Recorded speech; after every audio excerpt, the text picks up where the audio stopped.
G'day and welcome back to Reality Check. I'm, of course, your host, Ross Coulthart, and today we've got a continuing feature in our story about the Rendlesham Forest incident of December 1980. Those of us who watch Reality Check frequently will know we've been giving some attention to this vexing and intriguing UAP mystery from way back in the 1980s. The Rendlesham Forest incident, dubbed Britain's Roswell, occurred over several nights in late December 1980 near the RAF, the Royal Air Force Bentwaters and Woodbridge bases in Suffolk, England. They were US Air Force bases during the Cold War. Multiple US Air Force personnel reported seeing unexplained lights in the forest, with some claiming encounters with craft and even entities. This event involved nuclear weapons storage at the base, and it added to speculation of a cover-up or national security implications. Some of the key evidence includes Lieutenant Colonel Charles Halt's January 1981 memo entitled Unexplained Lights, which was eventually provided to the media by the British authorities. It was his report of what he'd witnessed in the forest. There's also an audio tape from the investigation, which has also become public, which has gone into UAP law. It shows Colonel Halt breathlessly revealing what he's seeing with his team as he's walking through the forest. Now, skeptics, of course, have said that the sightings were just misidentifications of the Orford Ness Lighthouse, a meteor, bright stars such as Sirius, or natural phenomena like rabbits scraping for ground marks. But Colonel Halt is particularly peeved with our most recent interview with Larry Warren, who's a controversial witness in the Rendlesham story. And in order to provide Colonel Halt with an opportunity to respond, he's joining us today. I first interviewed Chuck Halt in 2009. It's lovely to have you back, Colonel. Welcome to Reality Check. Well, thank you. My pleasure to be here. So, sir, obviously you've seen the interview that we did with Larry Warren, and Larry Warren describes being in the forest on the same evening as you. And if that's correct, that means that he was there on the evening of the 27th going into the 28th of December 1980. He claims that you were there in the forest on the evening that he saw a craft and entities, beings of some kind. What is your response, sir? That Larry Warren was not there that night, very clearly. So tell me what you believe is the case with Larry Warren. Was he ever in the forest at all? No. In fact, I talked to his girlfriend, Cookie Vaughn, who was her nickname, after the incident, and she said he was in the dormitory drinking at a party that night. And he was very upset the fact that he missed the whole event, so to speak. Now, the reason why we decided to air Larry Warren's claims last week is because his claim is supported by two witnesses. One of them appeared on the program with Larry, a guy called Steve Longero. Are you saying that Steve's fabricating as well? I don't know what motivated him, but I can tell you, let's start from the start with it. He's on sea flight. The security police had 4 flights, 4 different groups of people that rotated shifts. They would work for 3 nights on midnight, 3 nights on days, 3 nights on, and then after the 9-day cycle, they would get a 3-day break. Sea flight, which Steve Longaro was on sea flight. He definitely said he was there, and he probably was at Bentwaters, and he was in the WSA assigned there. For starters, once you're assigned in the WSA, you do not go anywhere else on your flight. You do not do anything except your assigned position there. So just to explain to our audience, Colonel, WSA is the weapons storage area. And I know a you very can't secure comment. area that had exchange badges and sensors and fences and all sorts of interesting things. I know you can't comment, but there was almost certainly nuclear weapons in the weapons storage area. So, well, I don't talk about that, so yeah, you can draw your own conclusion. Sure. It's so even been you said don't believe that Steve Longero at all left the RAF Bentwaters weapons storage area that night at all? He couldn't leave the area. He was not. He would have been AWOL, and he couldn't have gotten out. There's no way he could have gotten out of there until the end of the shift. But let me explain. Sea Flight finished their tour. Sea Flight was Peniston, Burroughs, and Cabanas and several, all their compadres. They went on break the next day for 3 days, so he would not even been on duty for 3 days. Sea Flight was gone. They were at home. Burroughs was on Sea Flight. Burroughs came out the night and was out there, but he hitchhiked to ride back out to the base. He was not on duty. So he couldn't have been on duty. Let's just explain to our audience, because one thing I've learned with Rendlesham is it is infernally complicated, because we're talking about multiple nights, multiple events alleged, and multiple people. So the first evening where something unusual or anomalous occurred, that included Peniston, Burroughs, and Cabanas. Correct. They went into the forest to investigate strange lights, and in the course of their time in the forest, Cabanas was sort of intermediary halfway into the forest. Peniston and Burroughs went on further, and they came across what I think Peniston particularly describes as a craft. And he's given an extremely detailed account of coming across a craft in the forest. Do you dispute anything about Peniston or Burroughs or Cabanas's accounts?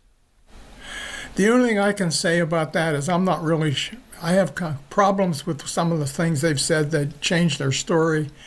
I do know that they had an encounter. They did witness something. There was obviously lights. Multiple people saw the lights, from the East Gate. What happened was John Burroughs was on patrol at Woodward's base. He went up to check the integrity of the back gate because it was occasionally left unlocked.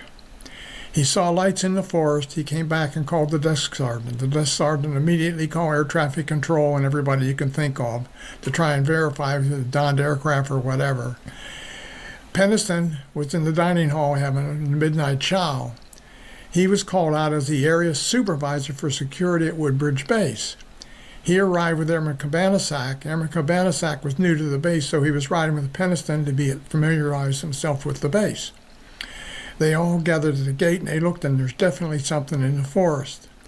So it's decided somebody will go out, and Peniston says, I'll go. And he asked Bud Steffens, one of the other cops, to go with him. And Bud Steffens was, I don't feel good about this, I don't want to go. And John Burroughs volunteered. So Peniston took Cabanas, who was riding with him, and they took a Jeep. They went out the East Gate Road, turned right, went about 100 yards, turned left down a rutty trail, not a road, a rutty trail into the forest. They got so far and they hit a berm, and they were having problems with the radios. So Peniston left Cabanas at the vehicle or near the vehicle to act as a radio relay, which is quite common to do. And he and Burroughs confronted something. And I really don't know what happened because they told different stories at different times. So that was on the first night. Now, we know that there were other incidents, but I want to get to the evening of the 27th into the 28th of December, which is when reportedly you went out into the forest. Yes, there were 3 nights, and I went out what we consider the third night. It was a Saturday night. And what happened? Take me through, I know you and I have done this before, but take me through what happened on that night. How did you want me to start before the forest or in the forest? Yes, sir. Tell me about how you were approached in the mess. Okay, we were having a year-end get-together for all the officers in the combat support group at the Woody Bar. It's an extension of the Officers Club. It's a World War II fighter club, they called it. We had just finished dinner and getting ready for dessert when Bruce England, the on-duty flight lieutenant, came in white as a sheet. Now, Bruce was not a typical lieutenant. Bruce had been in in Marine Corps for 3 or 4 years, got out, got a degree, came into the Air Force, so he was a seasoned person. He wasn't some flighty guy that got excited about nothing. And he came in and he approached me and he said, "It's back. We need to talk." So the base commander and I went into the cloakroom, which was the only private little room there except the bathrooms. And he explained that they saw lights in the forest. They went out and there was something out there in the forest. So it was decided that I would go out. Conrad, the base commander, had to give a speech and do some presentations. So I said to Mel Zickler, the security police commander, "I'm going to go home and change clothes and put on a utility uniform, my fatigues. Come by and pick me up in a little bit, and we'll go out there and we'll put this thing to rest and get it over with once and for all." Can I ask you this, Chuck? When he said it's back, that implies that you had prior knowledge of whatever these objects were.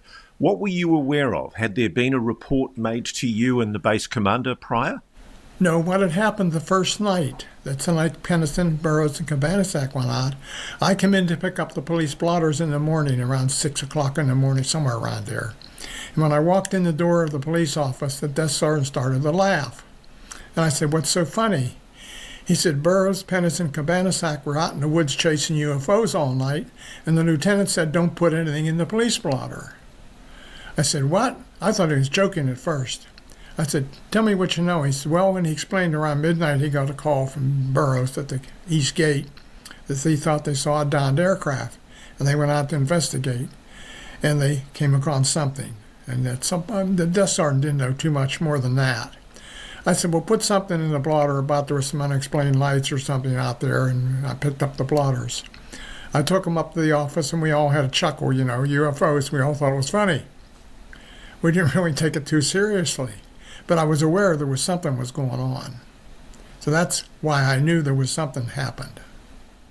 Can I also ask Chuck at this point, one of the claims that's been made by multiple witnesses is that in the days prior to these events, there was a large cargo aircraft that arrived, a military cargo aircraft that arrived and was deployed to a remote part of the tarmac, which is immediately adjacent to the Rendlesham Forest. It was apparently put there in the days prior to this incident.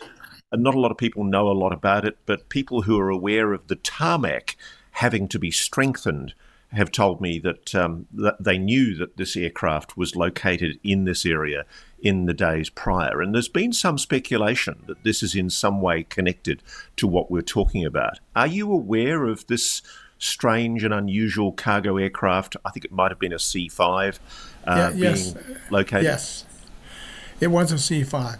What was unusual was it arrived, I believe, on Monday. Now, keep in mind the incidents happened over the weekend.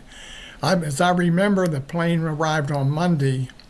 It did not land at Bentwaters, which was normal for cargo aircraft, especially C-5s, because we had a special C-5 pad, and that's where the transit facilities were. The plane landed at Woodbridge and taxied off onto a somewhat secluded pad. And the interesting thing is, the crew wore uniforms, blue uniforms without any markings on them. And normally when a C-5 or a transit aircraft comes in, if it needs security, for instance, if it's the ABCC command post aircraft or anything, we provided security. In this particular case, they provided their own security. What I thought at the time, it was a DOE, Department of Energy, people doing a special inspection or something, because they didn't tell us anything. I didn't know anything about it except it was there. Can I ask you, sir, that's very significant to me because the DOE features a lot in covert alleged retrievals. People wearing DOE jackets were seen in the Jonathan Wygant case in Peru. Why do you think it was DOE? Is it speculation on your part, or did you see evidence suggesting it was just speculation? Why else would somebody come in with a strange crew and provide their own security? That was very unusual.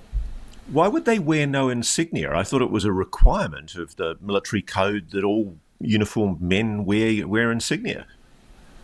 It wasn't my place to ask questions because obviously they were doing something very classified. Is it true, by the way, that this remote area of the tarmac at Woodbridge was the area immediately adjacent to the forest? I don't remember which pad it was on, to be honest with you. I just know it was at Woodbridge, and I saw it over there. And I asked some questions to some of the cops, why you guys weren't providing security? And they said we were told what they were doing their own. And did you see any of the activity of what these people in this particular part of the tarmac were doing during that time that they were there? I didn't see anything they were doing. I don't know what they were doing. Were they there when the Rendlesham incident went down? No, they arrived afterwards. They arrived afterwards, so it was not They prior. arrived, I believe they arrived on Monday, possibly Tuesday. And the event The was incident on happened was Thursday, Friday, and Saturday. Yep. Okay, so that's interesting. So definitely wasn't prior to the Rendlesham Forest incident that began on the Thursday. Okay, so thanks, Chuck. I'll keep on going. So what happens? You decide to go and investigate. So I went home and changed clothes, and Bruce England, the police lieutenant, came by with Bobby Ball, Master Sergeant Ball. We picked up Sergeant Neville's disaster preparedness. I had already asked to have him to join us. And I asked him to bring a Dagger counter and a camera. He had a Nikon F2, and I told him to put some high-speed film. He put Tri-X, which is high-speed black and white film. And we all bundled into the Jeep. We went over into the motor pool to get gas because the gas was low in the Jeep. And there were light-alls there, and a couple cops were arguing with the fuel attendant. And I said, come on, pack it in. Give me one gas, and I want to go. I want to get back to the party. So we went over across the base, out the back gate, and down into the forest. And when I got out into the forest, I was shocked. There were 4 or 5 vehicles, 2 or 3 light-alls, and probably 15, maybe a few or more or less cops milling around. And the first thing I thought is, this is a public relations disaster. If we get caught out in the middle of the forest in the middle of the night like this with all this stuff, we'll never live it down and never hear the end of it. So I told the cops to be quiet. So Bruce England says, I want to show you where this thing landed 2 nights before. I said, okay. So Bobby Ball, Neville's, myself, and he picked up Adrian Bastenza. Now Bastenza had apparently gone back to the base to bring up light-alls or something, and had just arrived back. So Bastenza came with me along with the other 3. He never left my side till we left the forest, except on one occasion, and we'll talk about that in a couple of minutes. They take me up to the site where this supposed landing happened, and they show me the indentations. And while we're milling around taking readings, we're getting radiation readings, not dangerous, but just enough that there's way beyond the background radiation. The area in the center of the triangle formed by the 3 indentations has a much higher reading than the outside edges do. And when we take the Geiger counter against the trees, the side of the tree toward the landing site reads much higher than the back side of the tree. And I'm thinking, this is weird. How am I ever going to explain this?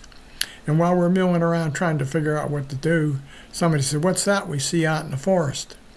We look out into the farmer's field, and between us and the farmer's house, we can see a glowing orange object. I'd say about the size of a large beach ball, maybe a little larger. It's oval, not completely round, and has a dark center. And it appears like it's almost like it's winking. And it's shedding sparks or some kind of molten metal or something. And I'm saying, what is this? I'm seeing ball lightning, the first thing I thought. Well, it wasn't ball lightning. It stayed in the field for a little while. And we watched it came into the forest. It actually came in and... Can I ask you, sir, the farmer's field, as you refer to it, is that what we understand to be called Capel Green? Capel Green? Well, I don't know where Capel Green starts and stops, but the farmer's field was directly in front of us, between us and the farmer's house. Now, this is significant because the events that Larry Warren purports to describe, and indeed he is supported in this by Steve Longero and I think also by, I think you used the name Bastenza, Mr. Bastenza. Multiple witnesses say another event took place on Capel Green at the same time on the same evening, possibly involving the same object. Is it possible? I'm just exploring possibilities here, just devil's advocating, doing my job. Is it possible that contemporaneously, at the same time as you were in the forest with this group of people, another group of people were witnessing what was transpiring on the green near the farmer's house? Well, for starters, when I arrived at what I call the assembly area where the light alls were and all the vehicles, I told everybody to stay there, not to leave, and to be very quiet and cut out radio communication because people could hear it or overhear it. A lot of people have scanners, and I didn't want a lot of publicity. Bastenza stayed at my side the whole time I was in the forest. The only time he left my side is when we were ready to come back. We came back to the assembly area, and John Burroughs had showed up. He hitchhiked out from Ipswich Town. He was not on duty. He said, I want to go forward and look again at that site. I said, all right. And he said, I'll take Bastenza with me. The two of them, just the two of them, went forward, and I could see them the whole time. Now, I wasn't watching them the whole time. They may have had an encounter. They came back and did not say anything. They saw anything unusual or no comments. We went back to the base. Later, Bastenza and Burroughs said they had an encounter with something, but they never mentioned Larry Warren was not with them. There was just the two of them. And they were never more than 100 yards away, and we could see through the forest. No, I understand that. I'm just exploring one of the sayings in my line of work, Chuck. We actually use another line more vulgar, is we always assume a screw up before a conspiracy. So I'm trying to find my way between the two accounts of Larry Warren and yourself to see if it's possible that, nobody's lying. It's just that you were in different parts of the forest that night. Is it possible that where Bastenza and John Burroughs went was close enough to the green, the Capel Green area, the farmer's house area, that they saw what was going down on the green? Well, Capel Green is a large area. It's not just one little place. It was the whole area out in front of where we were, which included the farmer's house. So is it possible, though, that something was going down? I mean, God forbid, American soldiers do occasionally disobey the orders of a senior officer such as yourself. There's all these men in the forest, we know that. Is it possible that they disobeyed you and saw lights or something happening on the green and went and had a look? And so that encounter happened independently of you doing what you were doing in the forest. I'm just wondering whether there's a possibility there. All I can say is I didn't see anybody else. I could see them the whole time, but I wasn't watching the whole time. Yeah, it did cross my mind, though, when you described this large group of security police who were in the forest with the light alls and the jeeps. It's possible, isn't it, that what transpired was in the course of packing up and moving back to the base, they maybe stretched things a little and took a peek at what was going down on the farmer's green, the Capel Green area. I can't comment. I don't know. Sure. So one of the things that is very significant, Colonel, is you kept an audio tape, didn't you, of what you were seeing? Tell me what you did. I carried it all the time. I always carried the tape with me. You were narrating as you were watching this object coming through the forest, like a big eye. I was erasing? Narrating, sorry. You were speaking into the tape recorder. I didn't have spare batteries, and I didn't know how much tape I had, so I only turned it on whenever I saw something was happening. That's why there's a break, continuous breaks. One thing I wanted to ask you about is, on that audio tape, there is the sound of sirens in the distance.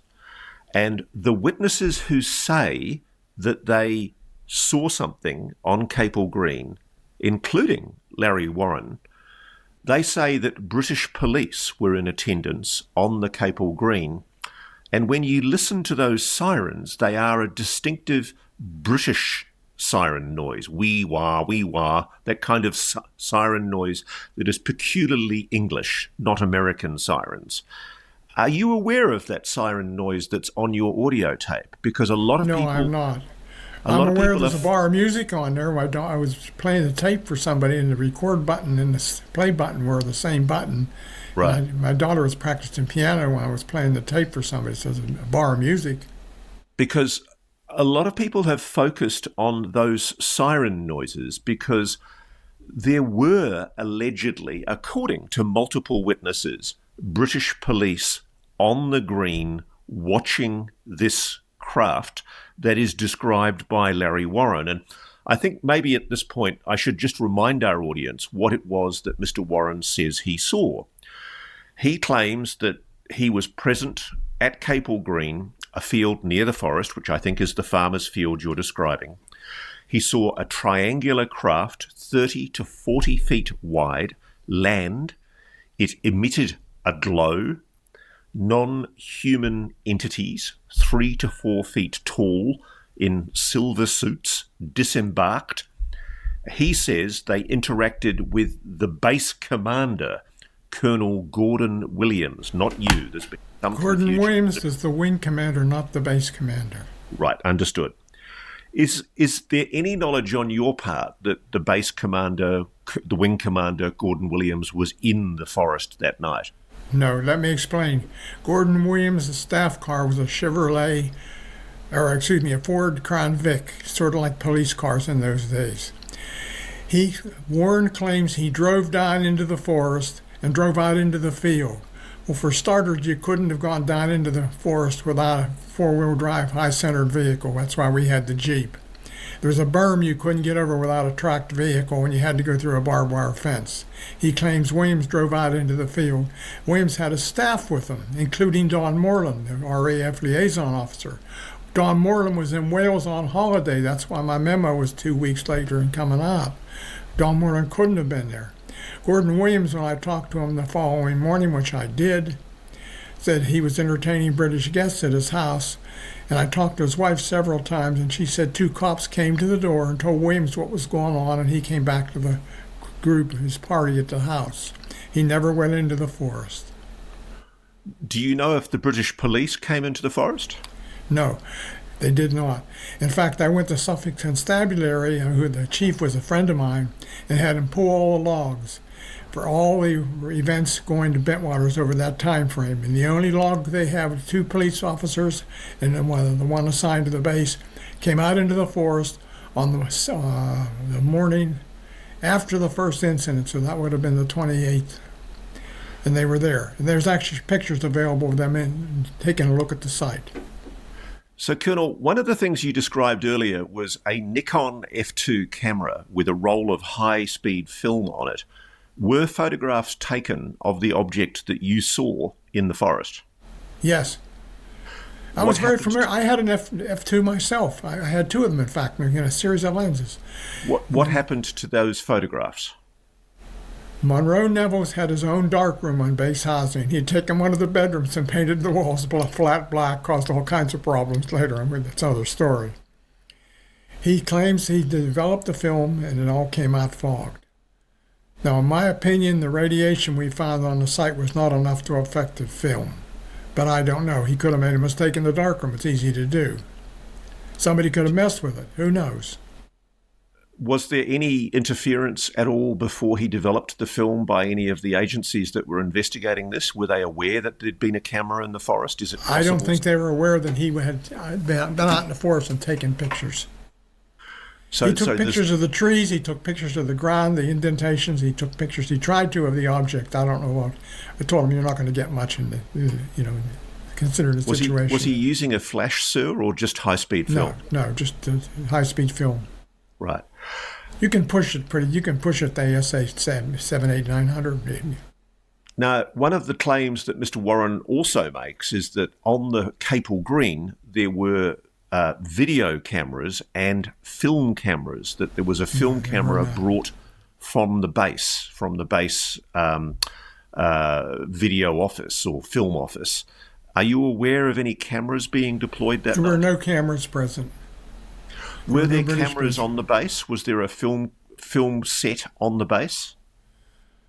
I'm not even sure the base photo lab had.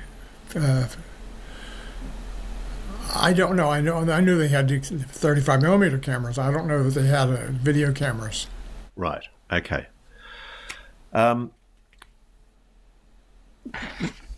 just want to talk about Steve Longero. He basically says he saw Warren in the forest, and he also corroborates this landing at Capel Green. You dispute Steve Longero's account as well. Either his memory's faulty or yes, I have no idea. I do know that Larry Warren approached several people and asked them to lie and say he was with them, and they were with him in the forest and they saw the UFO. Steve LaPlume is one of them who sent me an email and said, he's lying. He's lying, obviously. It's interesting because everybody seems to disagree with each other in this whole story. I notice Adrian Bustinza, he supported Larry Warren's presence in the forest at Capel Green as well in some interviews. He actually had a swipe at you, basically criticising you for conspiracy claims, describing them as embarrassing. Let's talk about that. I mean, subsequent to these events, there was an investigation, wasn't there? There were personnel from elsewhere in the US military that were brought in to investigate the Rendlesham incident. What can you tell me about what transpired? Well, I can only tell you what I have secondhand from the parties that were involved. Sea Flight, who went out the first night, that's Penniston Burroughs, Cabanatuck, were definitely taken in to the OSI office, definitely given, harsh interrogation with drugs and hypnosis. Adrian Bustinza was also treated to that. Forgive me for interrupting, Colonel. So OSI is the US Air Force Office of Special Investigations. That's correct. It's an investigative agency inside the US Air Force. Were OSI based at Rendlesham? Were there people from OSI at Rendlesham who were doing these interrogations? Yes, we had 5 or 6 agents. We had an office there. And so were they the people who administered the drugs that you described? No, they were not, according to the people that told me. So there were people brought in. There were people brought in from London Embassy, perhaps, or from the CIA, and obviously MA agency from British intelligence. Why do you say the British were involved? Because the guys that were interrogated told me they had British presence there. And what was the nature of the interrogation? Do you think that they were being fairly questioned, or do you think that this was intended to discourage them from continuing with their allegations that they'd seen something anomalous? What I have to assume is that number one, they wanted to know exactly what happened. That's why they used the sodium pentothal, sodium emerald, or something comparable in the hypnosis. They also wanted to control what was said, so they probably induced some screen memories. I can tell you they screwed Penniston and Bustinza up something terrible, and they were never the same. I mean, this is horrendous that US servicemen were treated in this way, and indeed servicewomen. I've spoken as well to Laurie Riffeld.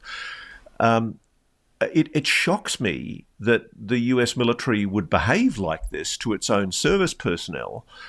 Why do you believe these accounts? I mean, I'm sorry to be disputing the veracity of the people involved, but you clearly accept that there are multiple witnesses attesting to the veracity of what they say happened to them. You don't dispute that they were given sodium pentothal and aggressively interrogated. Well, I don't know that it was sodium pentothal. The OSI has a list of over 450 different drugs they can use in questioning people. I know the OSI commander personally who was there at the time, Chuck. We won't go into his name. I don't want to embarrass him. But I asked him after the incident, did they have any interest at all in it? And he said no. He said, we don't have anything to do with that. That's a bunch of nonsense. So he was lying? Oh, of course. Do you believe that John Burroughs, it's very much public record. I know I actually spoke at one stage to Senator John McCain before he passed, and he related the efforts that he'd made to recover John Burroughs' medical records that showed that he was exposed to something anomalous in the forest that gave him injuries. Do you believe that John did suffer injuries as a result of his exposure to the object in the forest? I'm pretty well convinced. I also wrote a 2-page letter to the Veterans Administration and John and Jim Penniston's behalf, explaining what happened, and there was a good probability that caused the problem. So, obviously, a copy of that letter is readily available. Yeah, I'm skating across a lot of the detail of the Rendlesham incident because we've already run a lot of the detail of your allegations about what you saw that night and what everybody else saw that night. I'm more interested in the follow up. Were you ever told by anyone to shut up about this incident? The only thing I was told after the incident on Monday, I believe it was Monday or Tuesday after the incident, I talked with Williams and said, well, what'll I do? And he explained to me what happened at the 3rd Air Force when I took my tape and played it for the general. And he said, it's a British affair. He said, get with Don Moreland and see what he wants to do. So I had to wait almost 2 weeks because Don Moreland was in Wales on Christmas holiday. When he came back, I went over and briefed him. Of course, he went into shock. And I said, well, what do you want to do? He said, I don't know. He said, give me something to talk from. So I wrote that infamous memo. It was only for his eyes. It was not to go to MOD. It was not to go released. It was not classified. It was just a here's what I know, and I kind of cleaned it up a little bit. And you know the rest of the story. Except I mean, how it's a great memo, Chuck. I have to admit, it's every journalist's dream to find a memo like that inside an archive. It well, basically, you know how that came out, don't you? well, didn't the British authorities release it? Well, what happened was Mr. Warren went back to the States and was running around with his hair on fire, talking to everybody, anybody. And he ran into several people. Larry Fawcett and Barry Greenwood, who wrote Clear Intent. And they came into Bentwaters with a FOIA request for any information. So we didn't have any. We didn't keep anything. We all wanted it to go away. Nobody wanted anything to do with it. All the way up to the 4-star level, and I can talk about that a bit. But anyhow, we went back and said we don't have anything. Well, they went to 3rd Air Force. Next thing I know, Pete Ben, who was the acting 3rd Air Force commander, called me on the phone. He was a personal friend of mine. He said, Chuck, I've got this memo. I'm going to have to release it under FOIA. I said, where did you get it?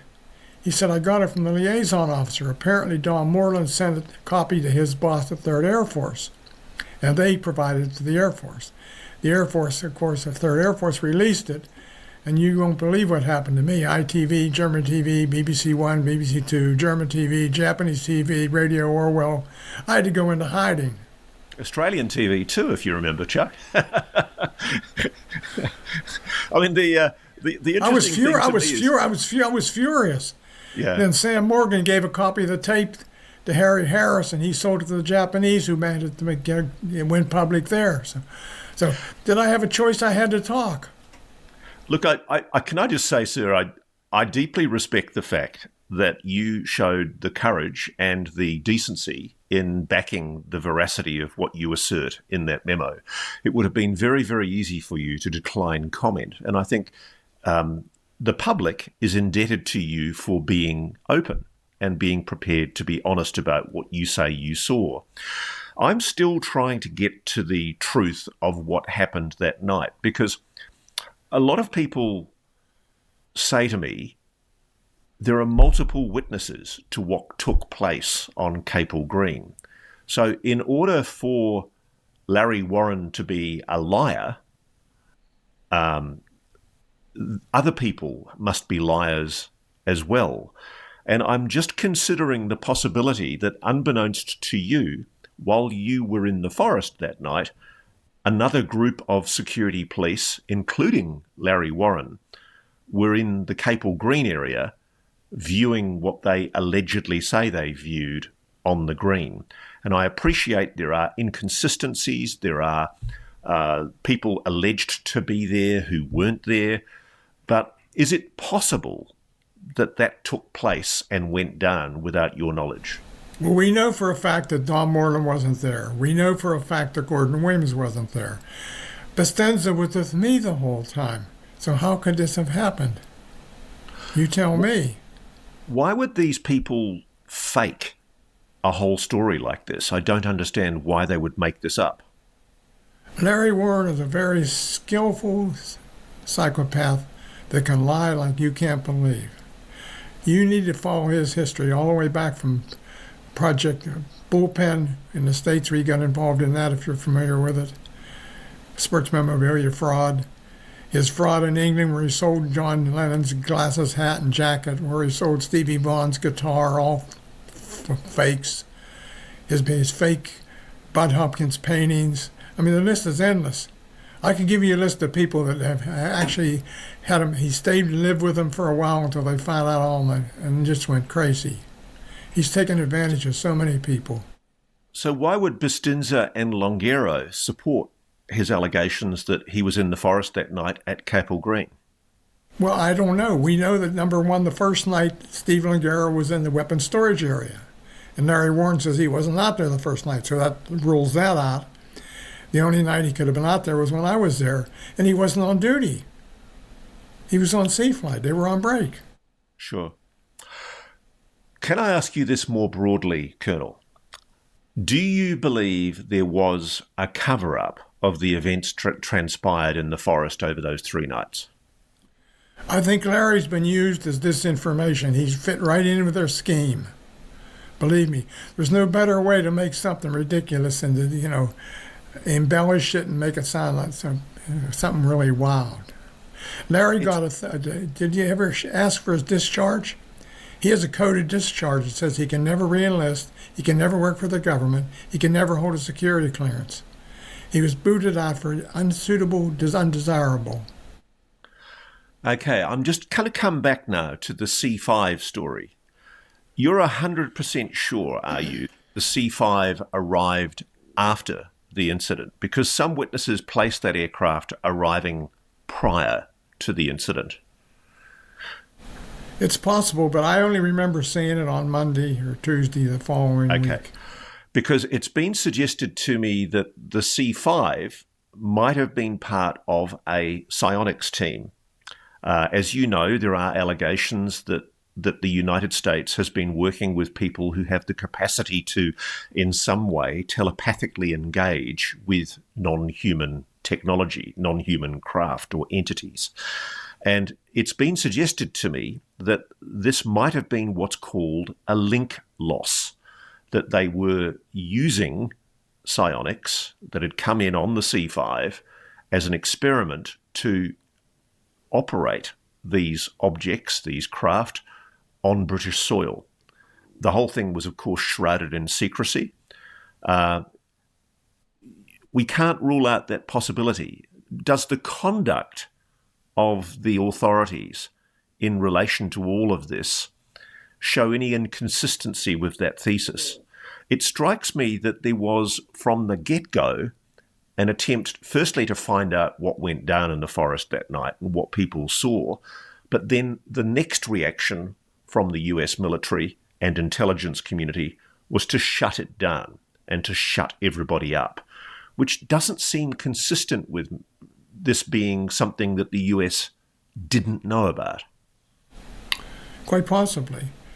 The interesting thing is the 4-star general commander of U.S. Air Forces in Europe came to the base not very long after the incident, and I learned years later that he was given a copy of my memo and a copy of my tape. The British were quite upset because they didn't receive a copy. And did you have any opportunity to speak to the 4-star general involved? I did, but he didn't ask me anything about the incident, and I certainly didn't bring it up. Right.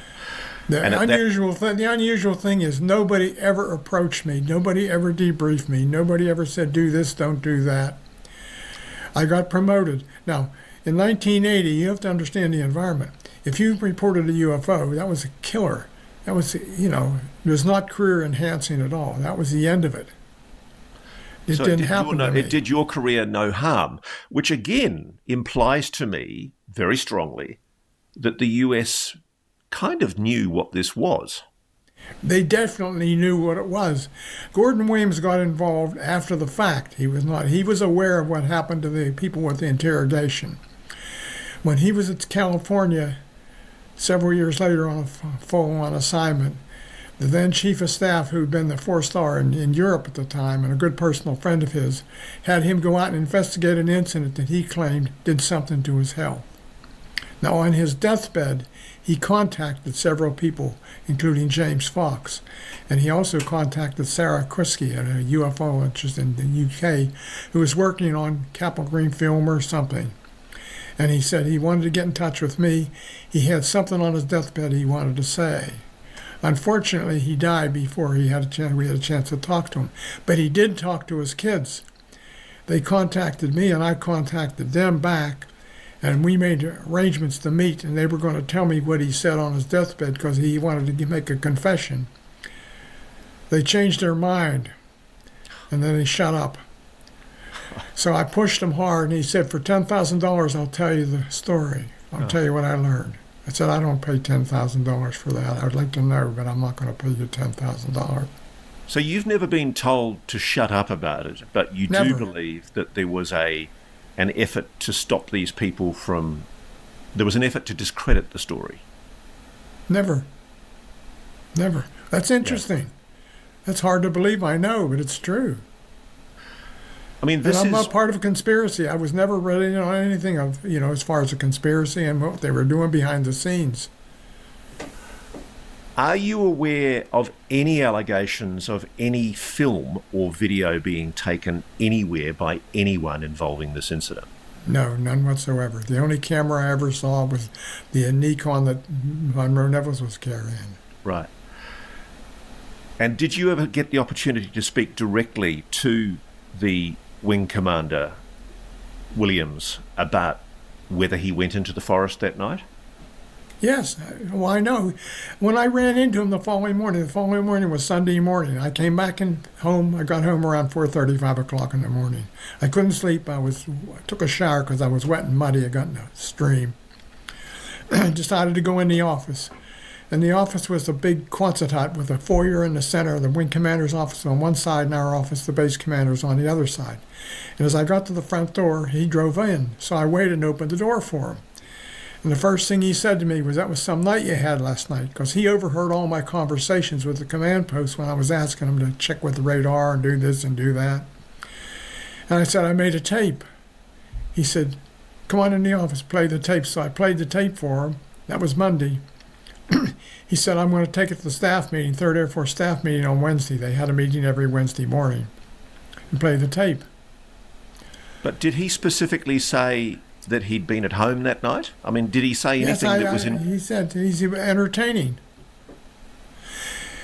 I went to his wake or his celebration of life several years ago when he passed away. And his ex-wife, who was his wife at the time, Marge, was there, and I knew her because she was a bit of a problem on the base. Believe me, she was an interesting person. So I said to her, do you remember that night? She says, very distinctly. She said, I remember those 2 cops coming, and Gordon wouldn't tell me anything about what the cops told him. What had happened is Conrad sent 2 cops over to inform him because he didn't want to put anything on the radio. He wanted them to know that I was not in the forest. So you're 100% sure that he didn't go with those police to somewhere in the forest? Can you rule out the possibility? Absolutely positive. Right, okay. All right, so there we have it. I mean, we have all of these inconsistencies in the Rendlesham story. Let's talk about what we do know for sure. Do you believe that what you saw that night was some kind of non-human intelligence? Definitely. Whatever came into the forest that night had to be intelligently controlled. It avoided the trees. It bobbed up and down and went around through the trees. When we tried to approach it, it went back out into the field and exploded. Do you believe that the United States was genuinely interested in trying to investigate what happened that night? Definitely. Do you believe that sections of the US military, notably the Air Force Office of Special Investigations, interrogated aggressively some of your subordinates and used some kind of drugs to compel them to reveal the full story? Yes, but I don't think the OSI did it.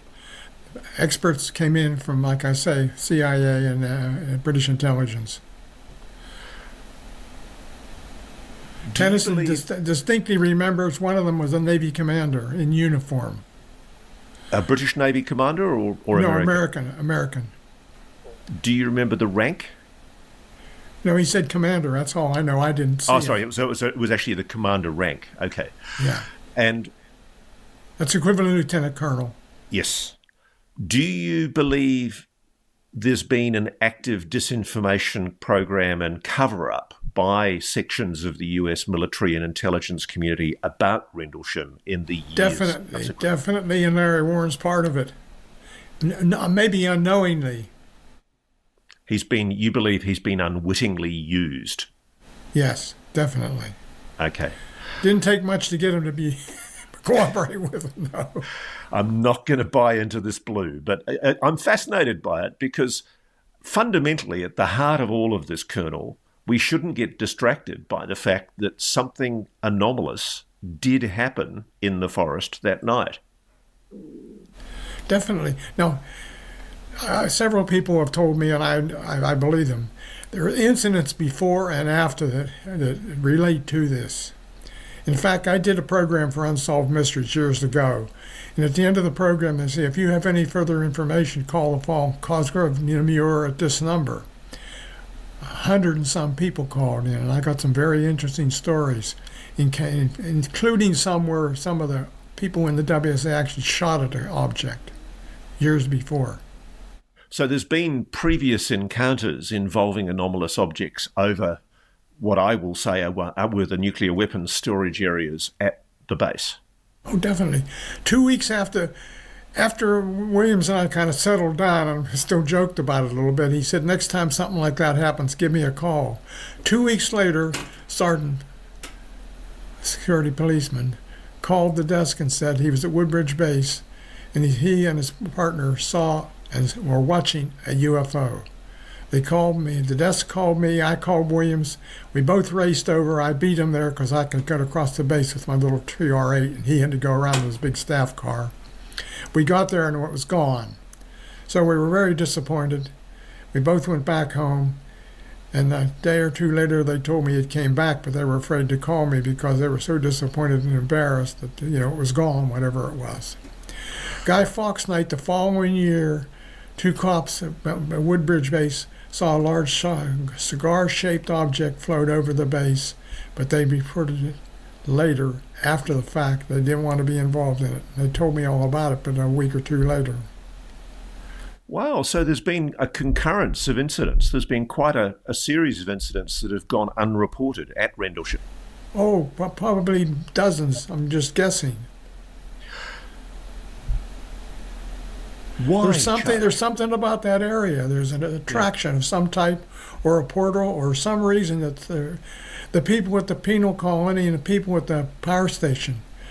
Okay, let me ask you about that, because there's a colleague of mine, a friend of mine, Simon Holland, who does his own podcast, and he speculated that it's linked to tests that the British were doing at different secret facilities in and around the area. Is it possible, do you think, that there was some kind of weaponry being tested in the area that might have explained all of this? Well, John Burroughs is firmly convinced that there's some type of testing of high-frequency pulsed radar that may have affected him. I don't know. I can't comment. I don't have any knowledge of it. I wouldn't rule it out.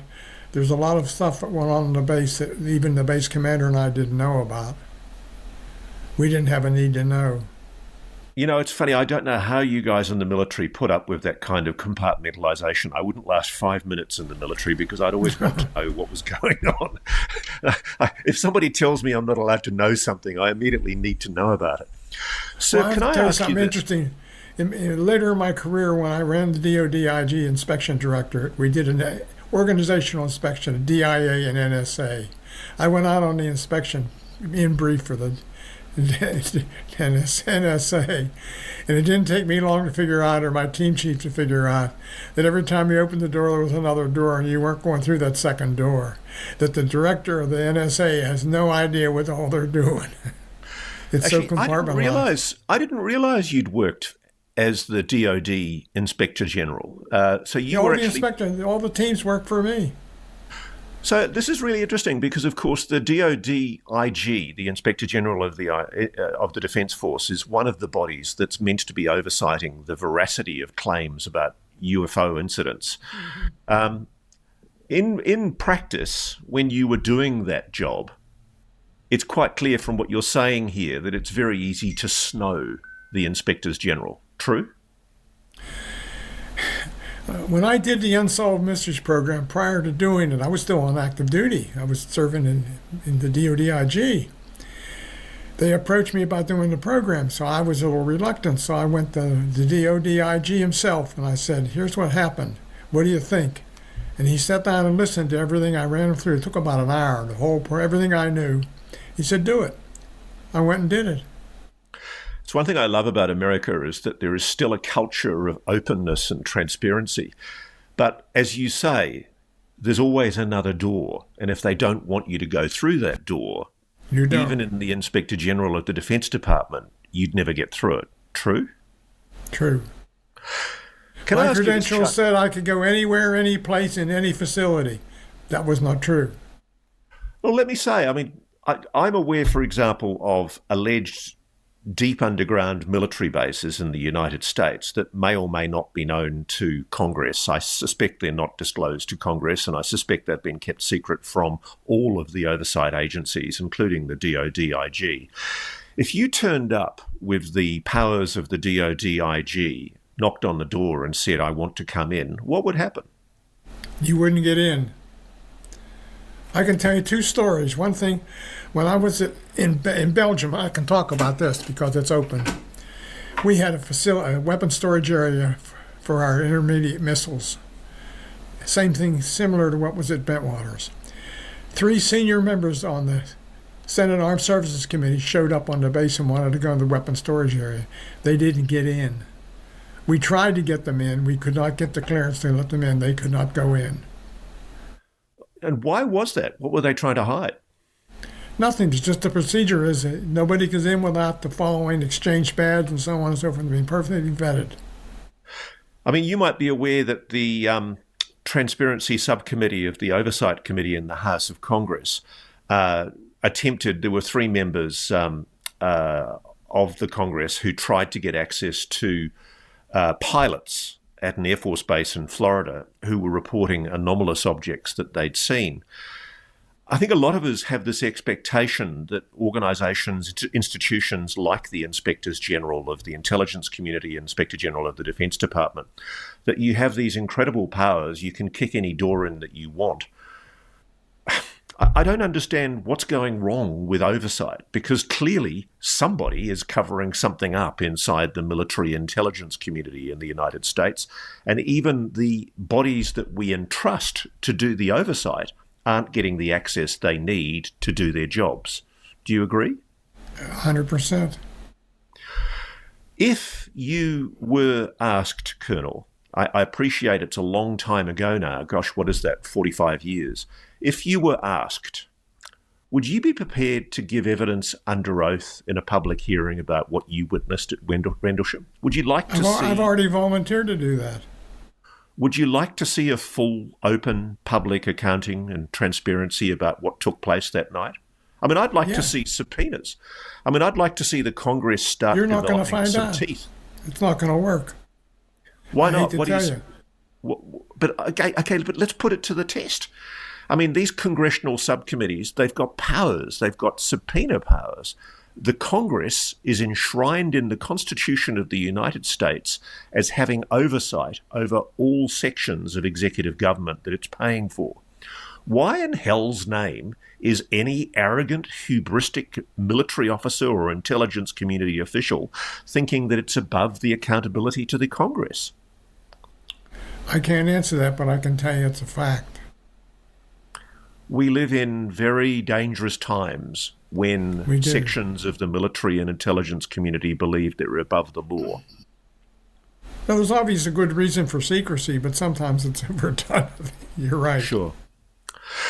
Well, Colonel, I don't think in this conversation we've got to the bottom of the Rendlesham mystery, but I've certainly given you a good opportunity to have your rebuttal to Larry Warren and other witnesses. Well, I would suggest that if they really want interested, they need to talk to Peter Robbins.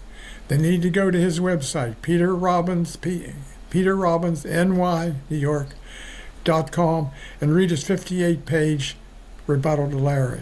So he's the co-author of the book Left at Eastgate.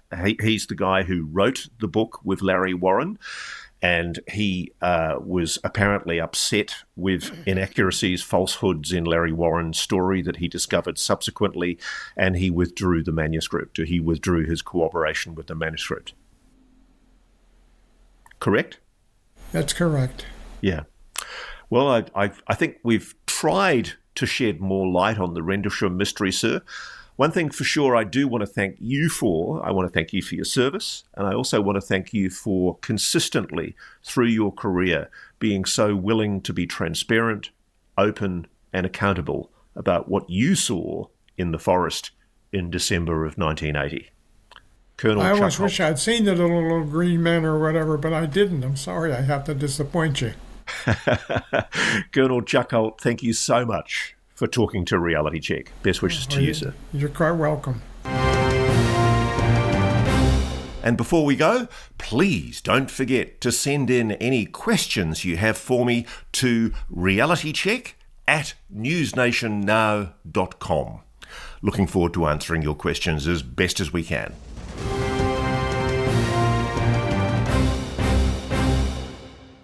Hello and welcome back to Reality Check. I'm Ross Coulthart, and this week we're delving into SETI, the organisation that handles the search for extraterrestrial intelligence.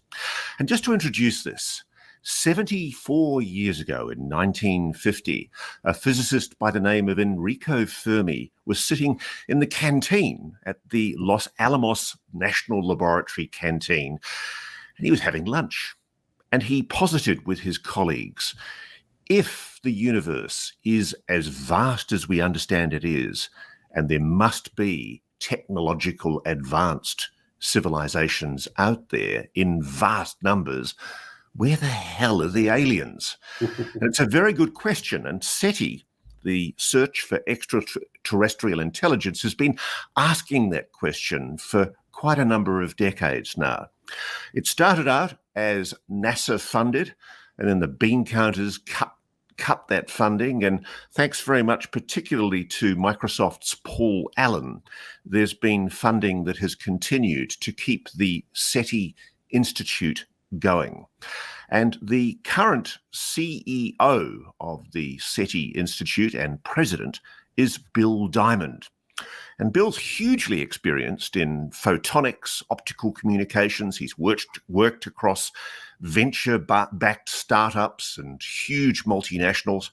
And he's also worked in X-ray and semiconductor processing technologies. And he joins us now. Bill, welcome to Reality Check. Ross, wonderful to be here. Thanks so much for having me.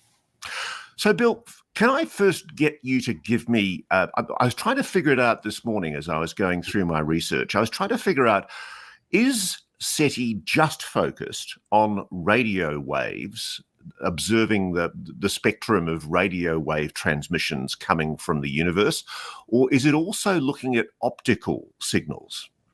Well, it's actually doing both of those, but also more. So the SETI Institute is, its name brand activity, if you will, is SETI, which is an endeavor using modern technology to look for engineered phenomena in interstellar space, basically beyond our solar system, which would serve as a proxy for life and intelligence. And that phenomena could be a radio transmission, it could be a laser pulse, it could be laser communication or lasers used for propulsion.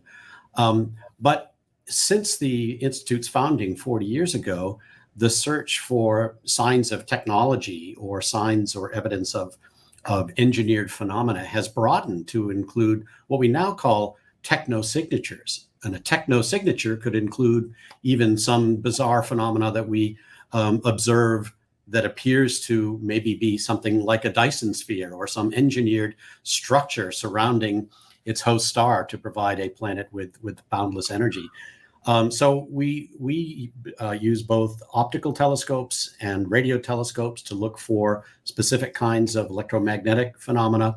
But then more broadly, we're involved in the field of so-called astrobiology, which is the study of life in the universe, which really starts with basic questions about what is a habitable planet, how does life start, under what conditions, and where else might those conditions exist where we could find even basic life, and perhaps even in our own solar system. These could be, microbes or even multicellular organisms. Now, back in 2004, astronomer Seth Shostak made a prediction that I suspect he'll rue he ever made. Never make a bet about astronomy. And he bet basically, or he predicted in 2004, that he expected to get a conclusive signal and proof of alien contact sometime between 2020 and 2025 based on the Drake equation. And to date, there's been no such evidence. The Drake equation, of course, is a calculation by Frank Drake, one of the originators, the conceivers of the SETI idea, that essentially, when you look at all of the variables that exist in the universe, there's an extremely high likelihood that there are technologically advanced civilizations out there. Now, to date, of course, we're coming up to 2025 very, very soon. As best as we understand it, Bill, unless you guys are hiding something, there's been no evidence. So are we looking for the wrong thing? Is there something we're missing that might be hindering that search? Sure. I think I share Seth's perspective that we are probably on the cusp of making such a discovery. But I would say that's as much to do with simply deploying more technologies, more capable technologies, more eyes and ears on the sky, if you will, at more times of day and night and in more places in the world than ever before. So that increases the odds. But we do have a fundamental limit that I think is not really something people understand. And that is the planet that we're on, Earth, has been emitting electromagnetic signals in the form of radio and then television and other types of communication, now even things like Wi-Fi and Bluetooth, although very low energy. But we've been doing this for 100 years. So we're 100 years into being, quote unquote, a technological civilization, if we think of the invention of the radio as starting that clock. And if we were to be looking for another planet like Earth that is simply leaking radiation of this kind at fairly low energies and in all directions, we're using the instruments we have today, radio telescopes, including some of the most sensitive in the world, we'd only be able to find a similar kind of planet doing similar kinds of things within 10 or 20 light years, which isn't very far. Our own galaxy. Why is that, Bill? What are the constraints on our technology? Sensitivity. Just the kind of energy levels of the electromagnetic radiation that we generate from Earth, it dissipates rapidly. And so it's too weak to transmit across vast distances of space. So the closest star, I think, is Alpha Centauri. Is Alpha Centauri close enough for us to be able to detect radio transmissions that might be being emitted from that cluster? Yeah, so if there were similar levels of radio transmission or electromagnetic phenomena at similar energies to what we produce coming from that location, yes, we could detect it.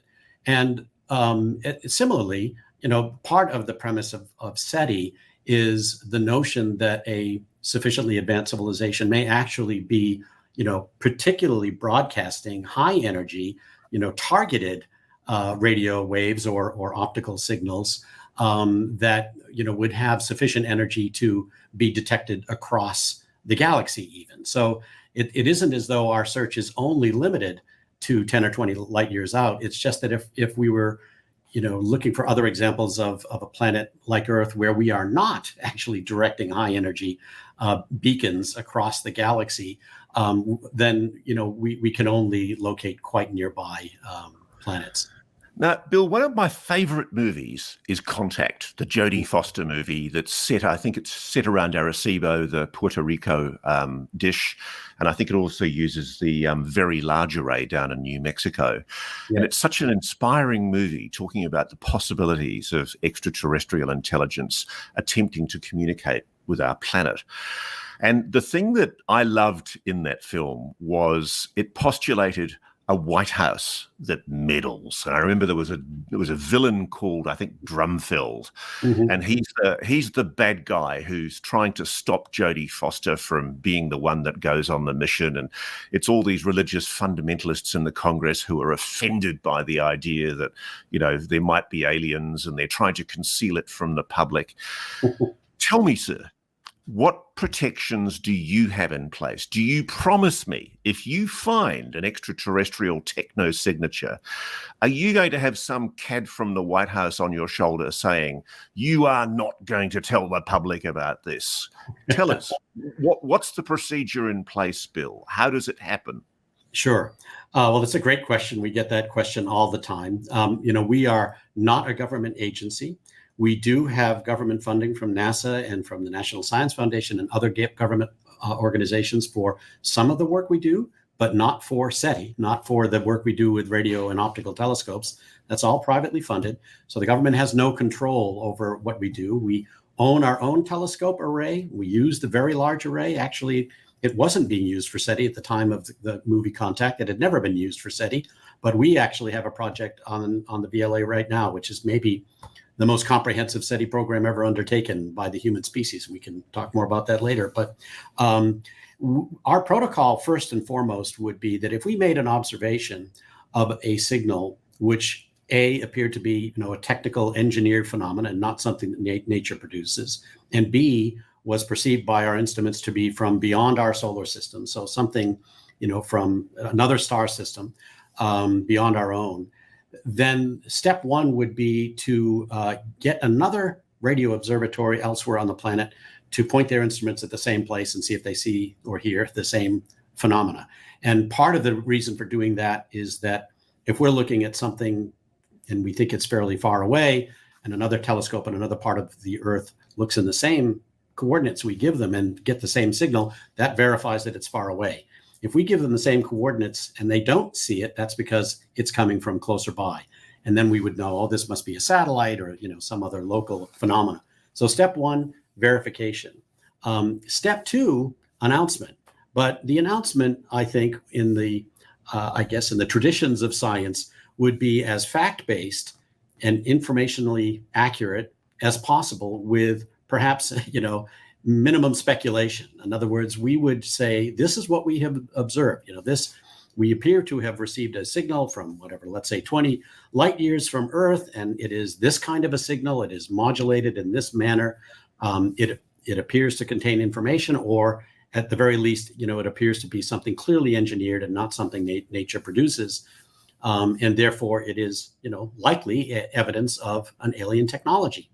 And so people say, well, would you be allowed to do that? If you were preparing to make such an announcement, would somebody step in and stop you?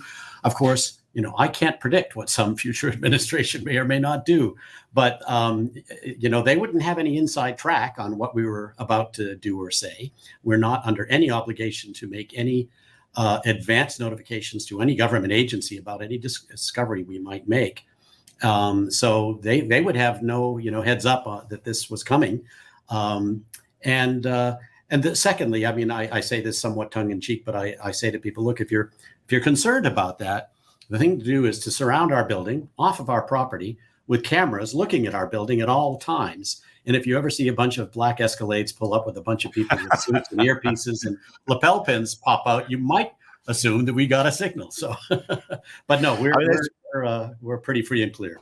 As you would probably know, we take a very close interest in Reality Check on the suspicion or the idea of a cover-up in government on the issue of UAPs. And I do. I do think the US government knows a lot more than it's letting on. I've got sources who tell me we have recovered non-human technology. Let me ask you this question. There's one thing that's always intrigued me, because I'm a keen fan. My brain can't quite get my head around it, but I'm a keen fan of the implications of quantum technology.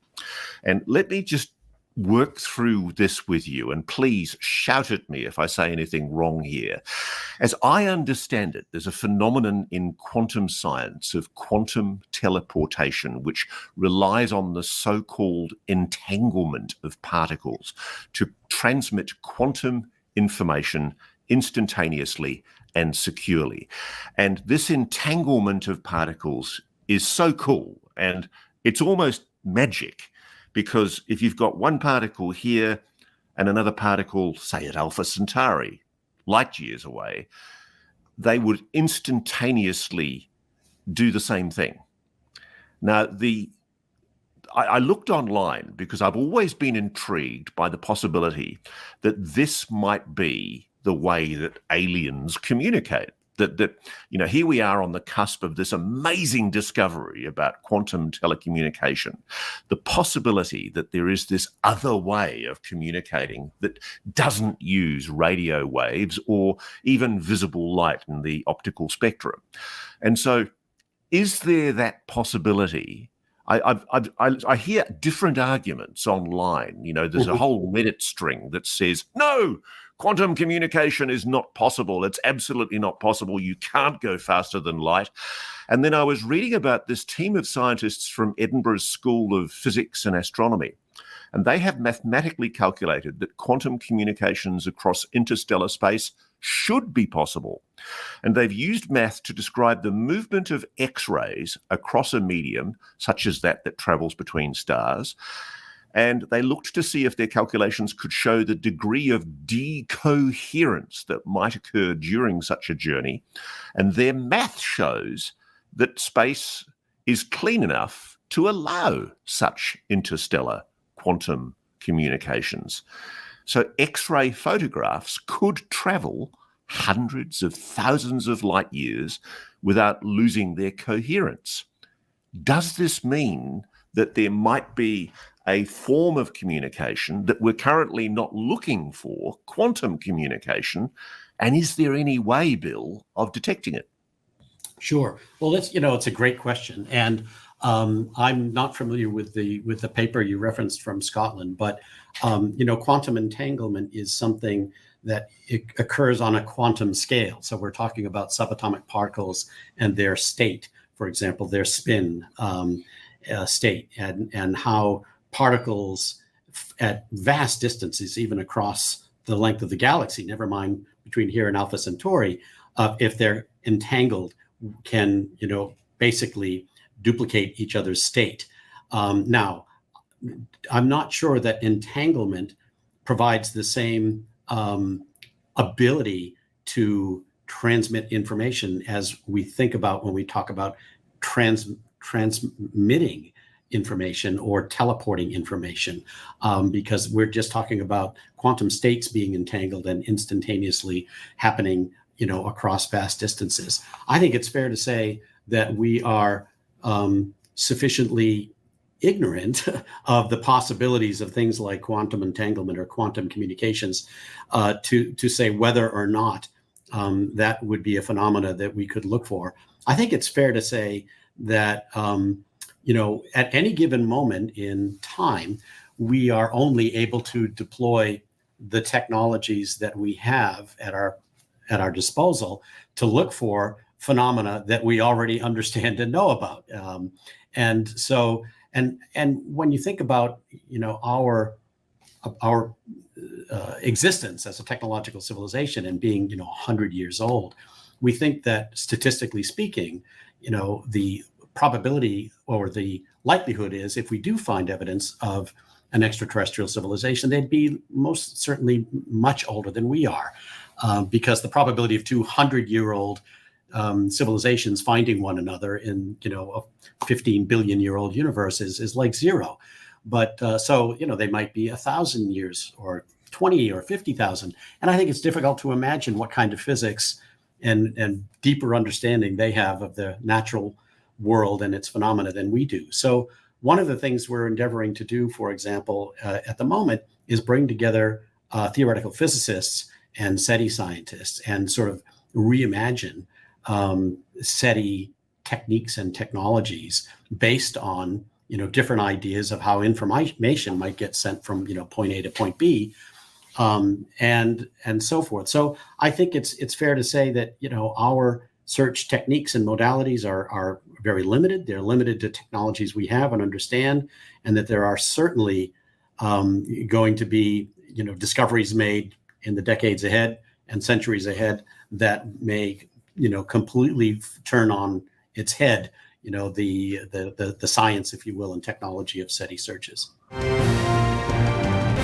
I am delighted to announce that we have a sponsor on Reality Check, and that sponsor is none other than a martial arts god that when I was a little boy, I worshipped intensely. I had his posters on my wall, and he inspired me to learn karate and other martial arts as a young teenager.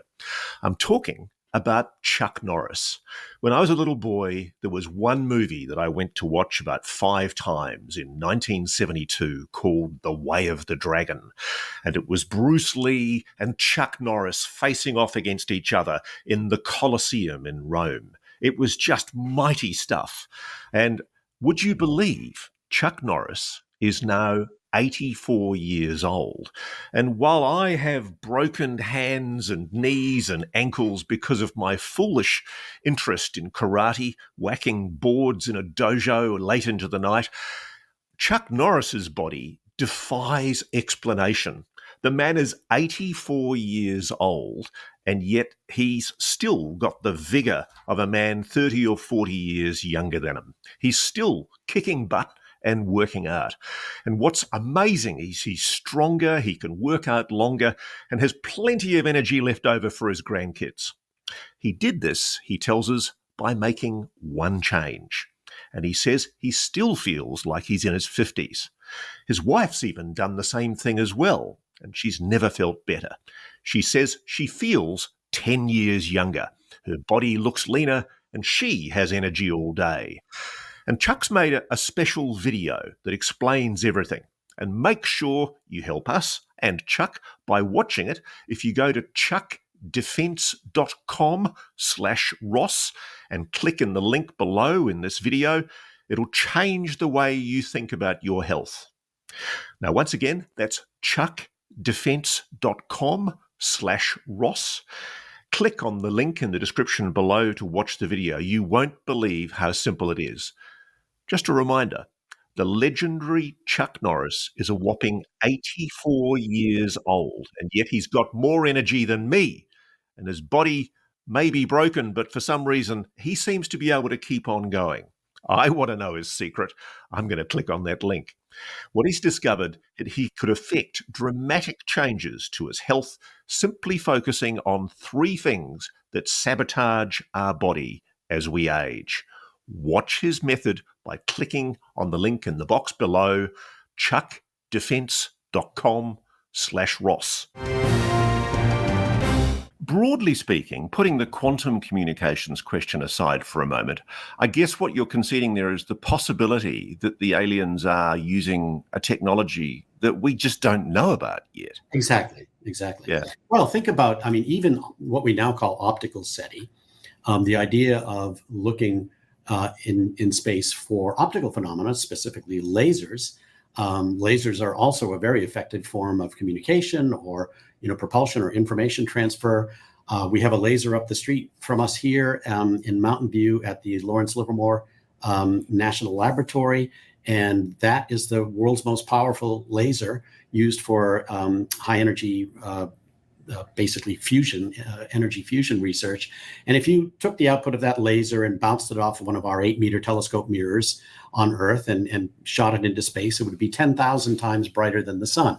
So, lasers are, like radio waves, become an interesting phenomena to look for. But we couldn't have looked for them before we invented the laser and even knew such a thing existed. So, what kinds of technologies that have that capability to transmit information or just be observed from great distances, have we yet to develop or create that we could ultimately look for? So yes, I think at any given point in time, we're going to be limited to the physics and the technologies that we understand and have access to in terms of what we look for and how we go about that effort. Just coming back to the quantum thing for a moment, you might be interested to know that the Edinburgh scientist, who's a guy called Latham Boyle, and he speculated that for interstellar quantum communication to occur, the wavelengths of the photons must be less than 26.5 centimeters to avoid interference with cosmic microwave background radiation. Mm-hmm. And he calculated that the telescope would have to be 100 kilometers in diameter. So you got any budget there for a 100-kilometer diameter telescope, Bill? Not at our immediate disposal. However, the notion of telescopes that big, is surprisingly not just the stuff of science fiction. I mean, once you start talking about constructing things in space, scales like that are, not so crazy as they may sound. And of course, to build a 100-kilometer telescope on Earth would be impossible, just structurally impossible.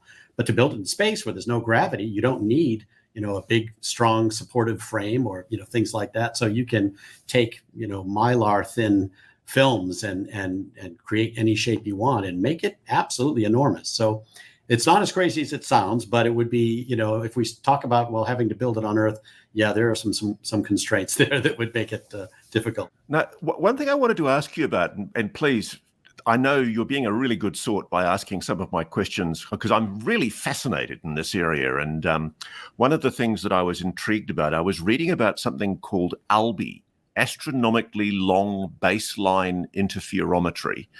And there's speculation that you could actually link telescopes across astronomical distances, creating what's called an effective angular resolution. Essentially, you can create a gigantic telescope. And it was speculated when I was looking at this quantum communication idea, I was going to ask you about this possibility that maybe the aliens are just using a different type of telephone. Sure. And I read somewhere online that there is this speculation that you can use this interferometry to build a notionally large telescope. Is that something that's you believe possible? Is it something that you'd contemplate as a possibility if we could get the resources to do it? Oh, yes, absolutely. I mean, so right now in radio astronomy, we already use arrays. And we have the Allen Telescope Array. You referenced Paul Allen first. That's the Institute's own array. It's 42 dishes. Each one is a separate dish, but they all act like one big dish. And they are integrated and collimated together so that they act in unison. And we can focus each one of those 42 dishes on precisely the same phenomena that we wish to observe. The Very Large Array in New Mexico is even bigger.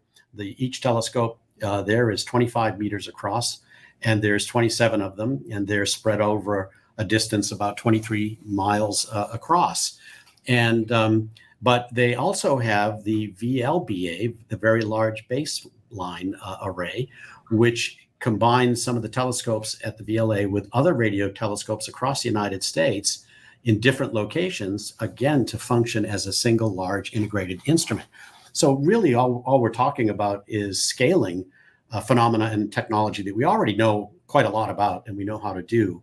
One of the complexities about radio or even optical elements being far apart in terms of radio transmission, it's timing the data so that, when you're transmitting data from one telescope thousands of miles away and you've got another telescope that's right in your backyard where your computers are, you have to time the observations precisely. Otherwise, you don't have an array. You don't have an integrated instrument. You have something looking at two different points in time. So there are complexities, but we understand them. We know how to do them. And so if you just say, okay, well, let's scale it up. Let's put a dish on the moon and then function that as an arrayed instrument with an instrument on the ground. And then you can scale beyond that. Well, okay, we could start using other bodies in the solar system. So it's not to say it's trivial nor inexpensive by any stretch, but it's absolutely technically feasible. And it's just scaling up something we already do and know how to do. Now, Bill, we had the wonderful Professor Avi Loeb from the Galileo Project on this show a few months ago, and he was talking about the Oumuamua object that he's taken a huge interest in, which he speculated might be an artificial object because it didn't follow a normal kind of elliptical track through the solar system. And I read somewhere that SETI was used to direct its technology at the Oumuamua object to see whether there was any kind of emission that could be detected. As I understand it, you didn't find any evidence of ET. No, we didn't. Of course, what's interesting that there are, of course, images or drawings that people have imagined of what Oumuamua looks like based on information we have. In reality, Oumuamua for astronomers was no more than a single pixel on a display. And just by looking at how that pixel changed in brightness, depending on when you were looking at it and so forth, we could determine a lot about it. But we couldn't see anything like, an actual structure. We could only infer its shape and size based on the way light was reflected off of this pixel. And there were no, radio emissions, at least that we could detect, coming from that object. So, I think, of course, when you're interested, as we are, we absolutely share Avi's enthusiasm for this endeavor. And I think we're as passionate as he is about, how exciting and interesting this is. But I think we have to be careful about inferring too much, making too many conclusions based on scant evidence for what we're observing. And just because something doesn't move in or behave in a manner that we expect, I don't think is a sufficient reason to draw the conclusion that, well, therefore it must be engineered. We've discovered all kinds of things that we didn't expect that would, for example, have defied our previous understandings of astrophysics, only to, realize these are normal. So, for example, the first exoplanets found were huge Jupiter-sized planets zipping around their host stars in a matter of days. And we would have thought, that's not even possible. So, but it is, and it's a natural phenomena. These are not spacecraft; they're big planets. So, I think it's always interesting to speculate on what could be. I think it's dangerous to declare what is based on very, let's say, scant information. You just gave me the perfect segue into what I want to go on to next, because again, the wow signal has been an exact example, apparently, of exactly what you're just talking about. This idea that as our understanding of science develops, we do find explanations or possible explanations for what might originally have been thought to be an artificial signal. So just to give our audience a bit of background, in 1977, 15th of August, Ohio State University's Big Ear telescope picked up the so-called wow signal. And there was a scientist called Jerry Eman who wrote the word wow on a computer printout. And it was not an ordinary signal, an extremely powerful signal, in fact, in a protected area of radio technology. It looked technological, and it didn't appear to be of human origin. And I have to admit, Bill, I was crushed a few weeks ago when I read that it's now being suggested that the wow signal is not what we hoped it might be. It's not ET. Can you please explain? Yes, well, of course, it was very exciting at the time. I mean, why the words wow were written on the margins of this computer printout. And, another thing some in the audience may not be familiar is that we used to get data on printouts instead of screens, so we're talking about a long time ago. And data was, astronomical observational data was strings of letters and numbers, printed across this green and dark and light green shaded paper. And there was this string of numbers on one line of the printout that when the astronomer went back to look at the printout in the morning to see what was seen, overnight, there was just this string that said, well, this is not normal. This is high energy. It's a particular frequency. Wow. So you just, like, as one does when maybe reading something interesting, you make a note to yourself in the margins. He wrote the word wow and put exclamation point. The problem, of course, is at that time, there was no way to do anything like an immediate follow-up, or, there was nobody on duty to have the telescope, trace and track that and notify other observatories to maybe take a look. There probably weren't so many radio observatories at that time in any case. So, it's almost certain that what was seen was, a man-made, human-made phenomena. Could have been a satellite, could have been an aircraft, something along those lines. I mean, this is the one of the big challenges of SETI, is dealing with the vastly noisy radio frequency, so-called RF environment that we live in. That is, a noisy RF environment created by our own technology. So we really are at a needle in a haystack kind of endeavor with this kind of research. I think there's a paper that I was reading about from the Planetary Habitability Lab at the University of Puerto Rico at Arecibo. And they did observations between 2017 and 2020, and they found WOW-like signals near the hydrogen frequency spectrum of 1420 that looks exactly like WOW. And this is why they're now hypothesizing that a transient radio source, and they think it might be some kind of magnetar firing or a soft gamma ray repeater, some kind of neutron star, suddenly flared in the radio spectrum. And their hypothesis is that if it's in the right proximity to a cold hydrogen cloud, it could explain the WOW signal. So it's not definitive, but that was the crushing paper that I read that suggested that they dismissed the idea, interestingly enough, that it might be a human transmission, but they were suggesting that it might just be a natural occurrence that essentially amplified a signal. It could certainly be. I mean, and it isn't the first time we've had phenomena like that we've observed. And, we have even recently, in partnership with the Green Bank Radio Telescope at the Green Bank National Radio Astronomy Observatory, we've simultaneously observed the location coordinates for the WOW signal and, not seen anything. So it is almost certainly some either natural phenomena as described in the paper, or, a man-made transient that could have been, in low Earth orbit. It's hard to say with any certainty at this point. But an intriguing and much more recent analog to this is something called Tabby star, which you may have heard of. Can you pronounce that? Sorry? Tabby. It's Tabitha, and it's named for a young undergraduate student astronomer at Yale University. And what she was doing was looking at data from the Kepler Space Telescope mission.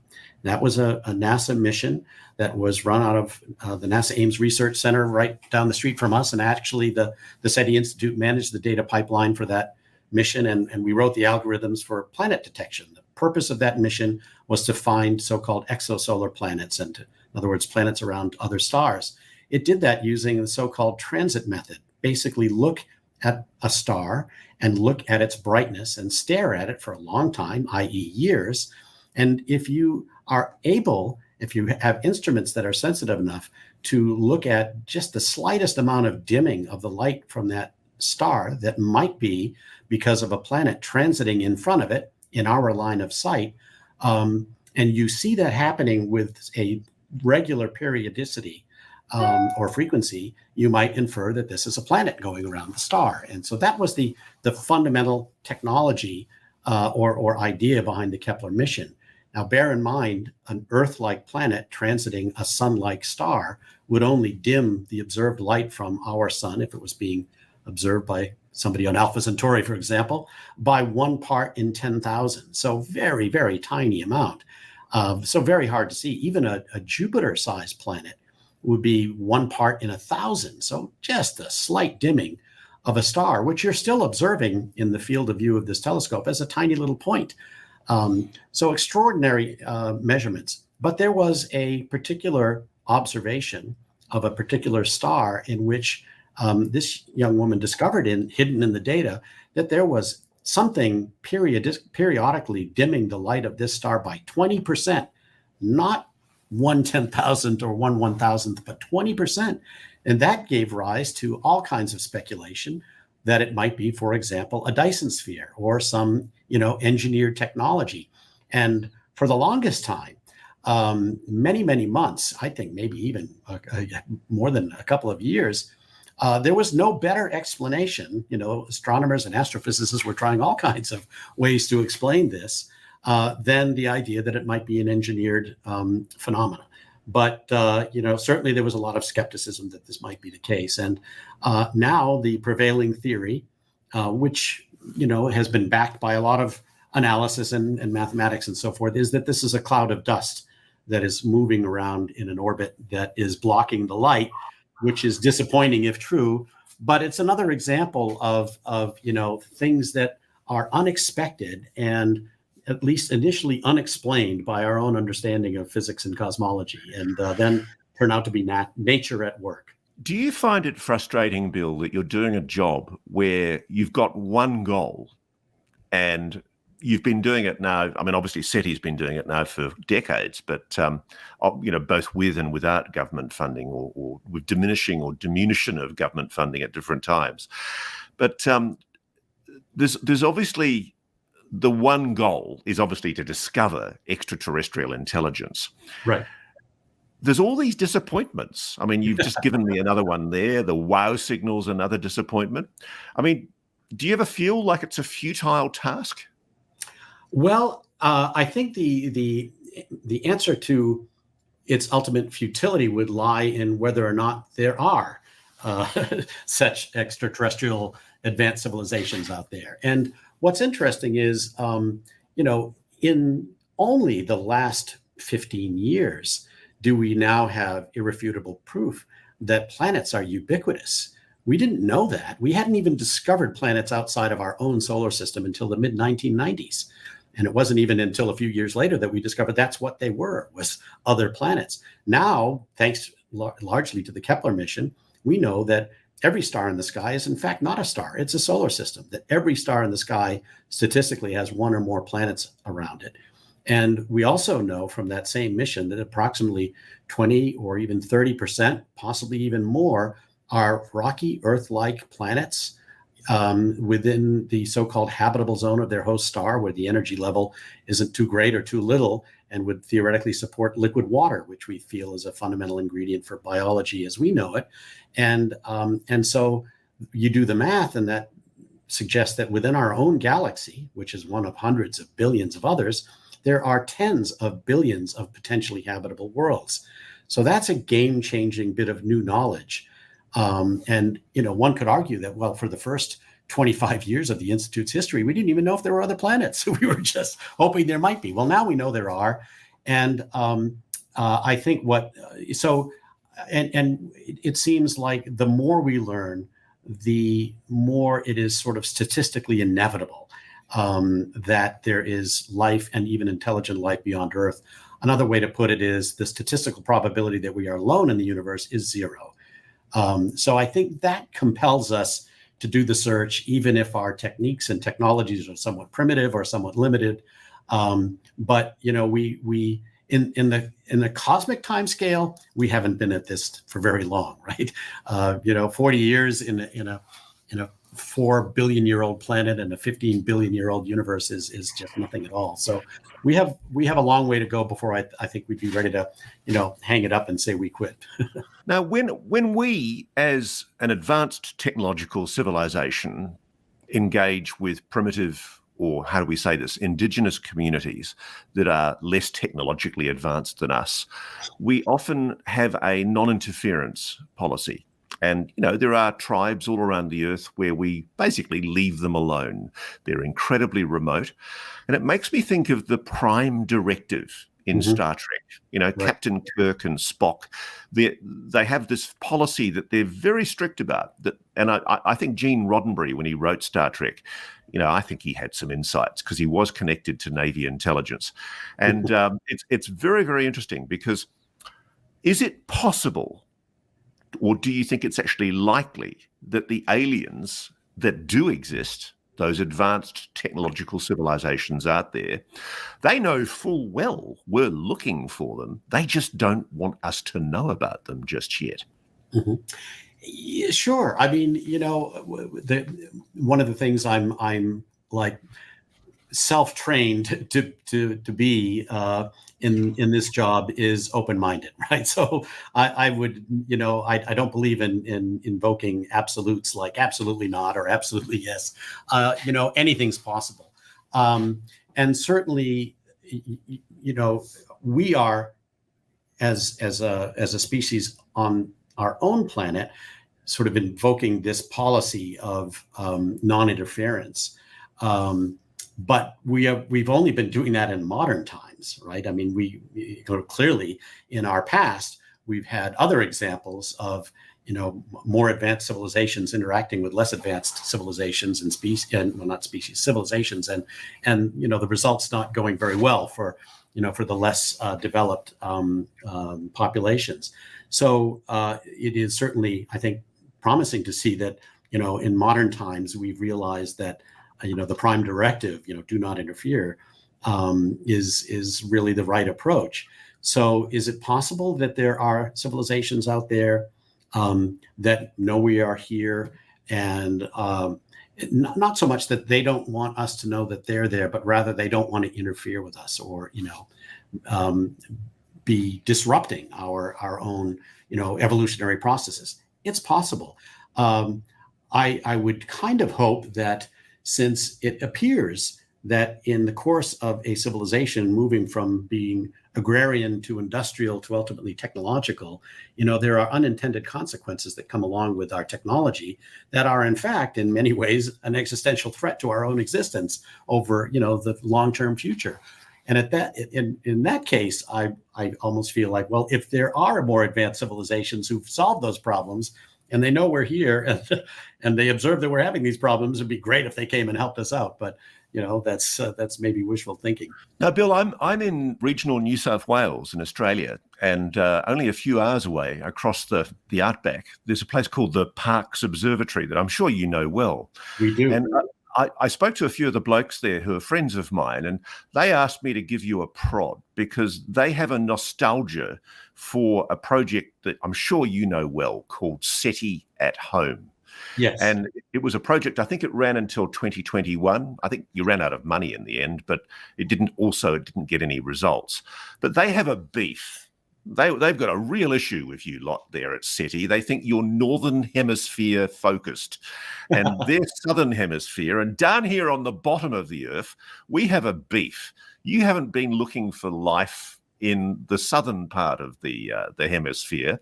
And at one stage, it was being mooted that the Parkes Observatory might be involved in a new SETI at Home project where amateur astronomers sitting at home would be able to use software that would allow them to search for possibly artificial signals, and that the Parkes Observatory might be a focus for that. Is there any, it was being mooted a few years ago that they might restore the SETI at Home project, because there is a real nostalgia for it amongst a lot of astronomers, including down here in Australia.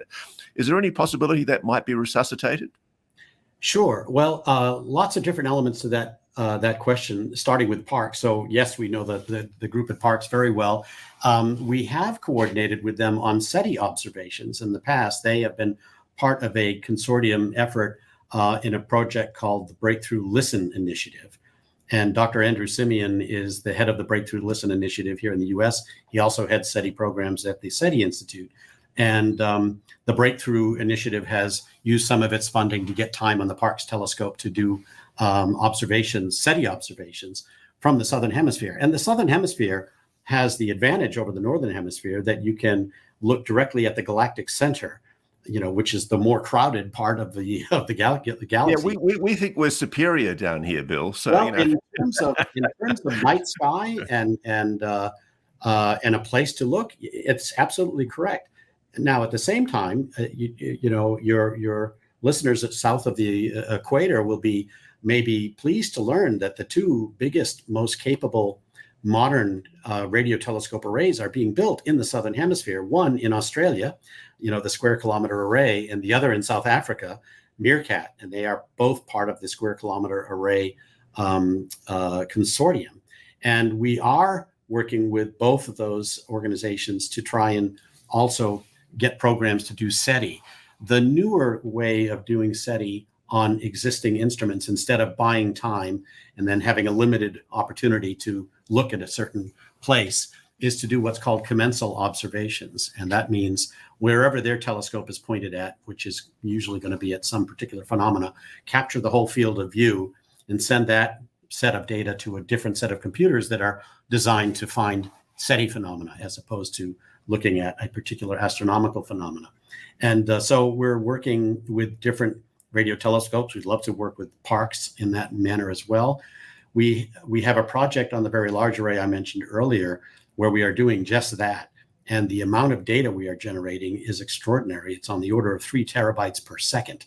So it's massive. And therein lies one of the problems with SETI at home, or doing SETI now as a citizen science project.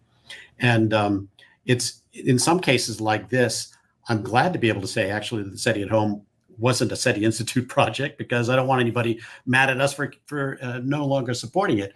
But at the same time, I'm kind of sorry that it wasn't ours, because it's so famous, and it's actually one of the first demonstrations of distributed computing on the history of our planet.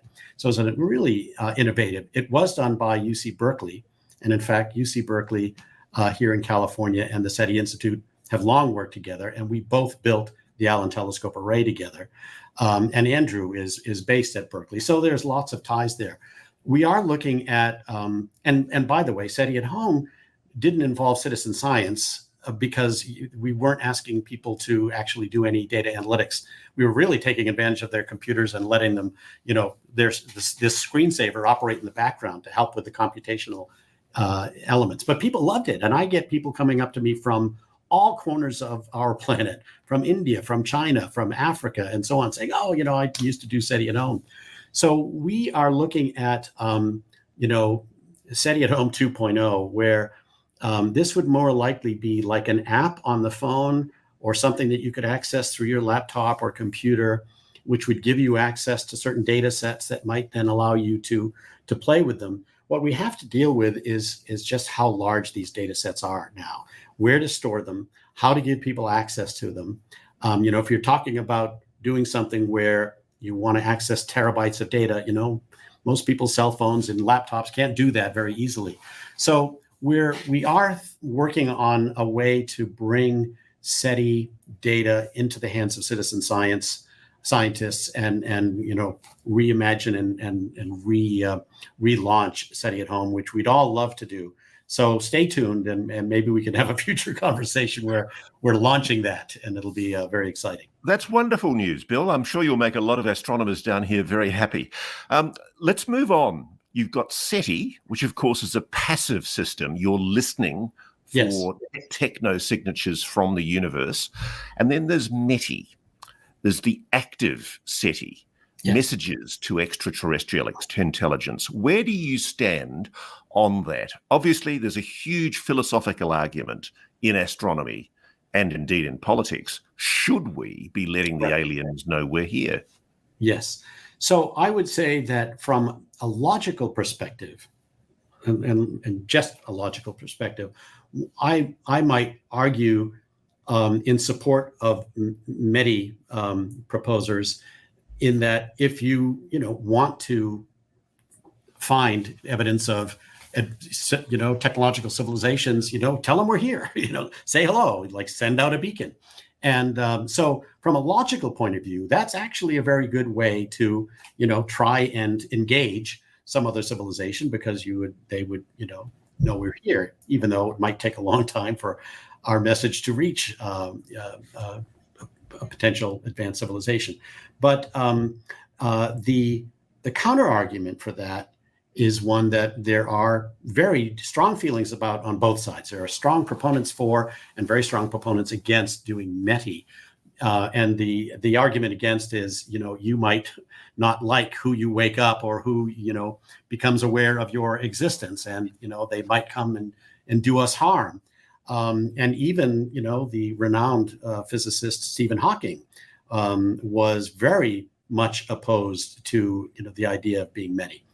Well, there's lots of interesting elements to this. One is that if the world's best minds and some of our greatest scientists have that concern, it also tells me that they firmly believe there's technological civilizations beyond Earth. Otherwise, they wouldn't care.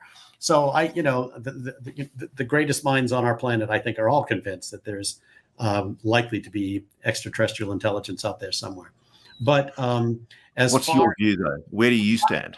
Well, okay. So where we stand is, as an institution, and again, in particular, also getting government funding, we are not going to do something that would be viewed as highly controversial and by some as actually dangerous, just because we believe it's a logical thing to do. So our official position is we don't do METI. We are not going to do METI, and we will not do METI, until there's more of a global consensus on, hey, this actually might be an interesting thing to do. What we do want to do and intend to do, however, is to be the place where conversations of this kind happen, where we bring people together and say, well, let's talk about the merits for and the merits against and so on. I will say that personally, I don't believe in the so-called dark forest theory that is at the heart of the don't transmit argument, because they'll come and do harm, because that is the nature of beings. My personal feeling is, because of what I mentioned earlier about the potential existential threats we have created by virtue of our own technological developments, e.g. climate change or, harnessing the atom, et cetera, that, if there's a technological civilization that is thousands of years old, they have probably gone through the same phase in their evolution or in their existence that we're in now, i.e. they've solved the problems that were the result of their own becoming technological.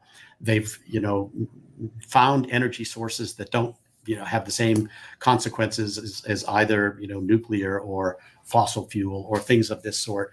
They've solved problems of sustainability and waste management and resource consumption. And therefore, they've only been able to do that, I surmise, by being cooperative with one another. At some point, they realized we're all on this planet together. This is one island. And if we don't start cooperating together instead of killing one another, we're going to kill ourselves by virtue of our own unintentional technologies. So I feel if a civilization makes that transition to unite and to solve its problems together, and also to come up with the technologies or capabilities to address those problems, there's nothing we have that they would need.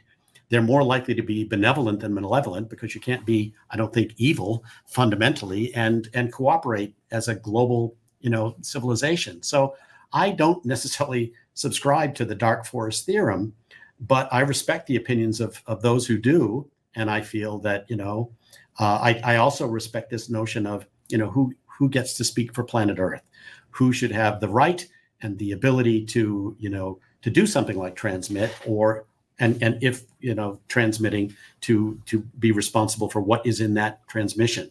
So with that in mind, we stay away from METI. We are more than happy and interested to talk about it. And again, I have my own perspectives on what I think about advanced civilizations, but it's a very interesting area. Now, Bill, I'm going to invite you now to be hugely controversial. I want you to take a swipe at the blokes that run the James Webb Telescope, because there are a lot of people contacting me and they're pushing a conspiracy theory. James Webb now been operational for quite a while, and we're only getting one image a week, one bloody image a week. They're not releasing that much information. And I want to tell you, I've got people telling me on the inside that there is an extraordinary amount of data coming in that's not being publicly shared. Now, we all paid for the James Webb Telescope. It's been a wholehearted gesture of goodwill from the public to fund public science. Are they sharing? And on that principle, just to prod you a little bit, we know we've got hundreds of billions of dollars worth of detection systems in the military that are funded, and you've got NASA doing the similar thing, including with James Webb. Are they sharing with you? And do you think they tell you? I mean, you're a not-for-profit, very wholeheartedly generous organization that's run on the smell of an oily rag and full of goodwill to do the right thing. Are you at all confident that you're being shared the information that ought properly to be being shared in the interests of public science? Sure. Well, a couple of things about James Webb is that one of its missions is observational astronomy, so to take pictures, to take images, and then to share those image data sets with the scientific public. However, another part of its mission, And this is the reason why the mirrors are not silver, but they're gold, as you'll note, and your audience will note. And that is because they're optimized for the infrared part of the electromagnetic spectrum. So gold mirrors will reflect infrared wavelength light more efficiently than silver. And the reason that infrared is interesting is because one of the capabilities of James Webb is to do what we call molecular spectroscopy on exoplanet atmospheres. So for planets which are sufficiently close, within a couple dozen light years, the James Webb Telescope can actually look through their atmospheres, with the starlight from the host star, shining through those atmospheres, and then looking with infrared detectors on the James Webb Telescope at these infrared wavelengths and where so-called absorption peaks happen, or where light gets absorbed at certain wavelengths, that tells us what the composition of those atmospheres are. Does the atmosphere have water and hydrogen and nitrogen and carbon dioxide, methane, ammonia, things like that? And so one of the reasons we're not just getting a stream of image data is because there's these other data sets from James Webb, and there have already been papers published using those data, suggesting the possibility of biology on certain planets because of what's been discovered in the atmospheres. These atmospheric, so-called fingerprints of what might be life, we call biosignatures. So we would say that, this particular composition of an atmosphere would be difficult to explain without the presence of some life form on the planet's surface. And, there have been some very interesting discoveries that have been, written up in the scientific literature, suggesting the possibility that, some of these may be a result of life. So I know that a lot of data is getting generated. We have people on James Webb. So based on your provocative question, I will seek their counsel on what is the issue with image data sets from James Webb and how frequently they're being distributed. All of NASA data is open source. That's the policy. The military is, of course, different, and they're not under any obligation to share anything with any of us, least of all the SETI Institute. But NASA is, to your point, it's a taxpayer-funded, public entity, and it serves the scientific community. Now, there are times when telescopes are used by scientists to perform certain experiments because the scientist has a certain theory or area of research they're working on. And in some cases, because the scientist has secured time on the telescope, the data associated with their observations is not made public until the scientist has the opportunity to take it, look at it, understand whether there's something new here, publish a paper.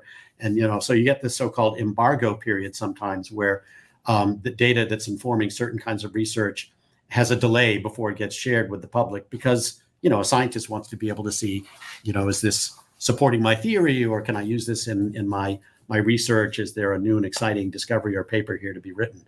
So I can't either confirm nor deny this notion that there's only one image a week. I find that somewhat hard to believe, but I will confirm with my team here and check that out. But those would be the issues that might limit what people are seeing in the short term coming from the telescope. It does beg the question, though, Bill. You mentioned the military does have phenomenal optical technology, and a lot of it's looking out towards space. I didn't realize this until I spoke to friends of mine who've actually seen what's going on at Pine Gap here in Australia, where we do have a lot of ballistic warning, looking for ICBMs being operated by the Chinese, the Russians, or the North Koreans to look for imminent launches. But apparently we've also got satellites looking out into space, and those military satellites are highly classified. Do they ever share with an organization like you? Is there any kind of cross-pollination where somebody from the military comes and says, oh, do you guys want to have a look at this? It's quite interesting. Or really, is there that level of secrecy? Do you think they would ever tell you if they found evidence of an extraterrestrial civilization?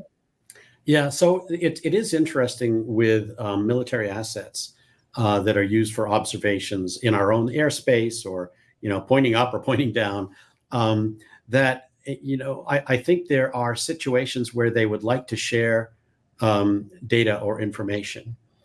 We've had certain conversations along those lines, But in many cases, the hesitation to share information is not because what the information contains at all, but rather we don't want this organization or that organization or these people in a different country to know our capabilities. They don't want to know the capabilities of these instruments and how sensitive they are, how capable they are, and if we share this data, even though it's not data that's interesting to us or has anything to do with national security, someone will say, "Oh my God, look at the capability of this instrument." So that's usually the issue, I think, around more of the let's say intelligence or military-based assets of this kind is. They don't want to share information, even if it's scientifically interesting, in concerns over, inadvertently sharing information about the technology behind those data. Now, Bill, you implied at the very beginning of our conversation that you had other projects that you wanted to tell us about. Is there some new issue that SETI's up to that we should know about? Well, we do have. I mentioned the Cosmic Project on the Very Large Array. That is really extraordinary. I mentioned that as being perhaps the most comprehensive SETI endeavor ever undertaken so far, because it is using certainly the most powerful or sensitive and capable radio telescope on the Northern Hemisphere. The new arrays in the Southern Hemisphere will at some point be more capable than the VLA.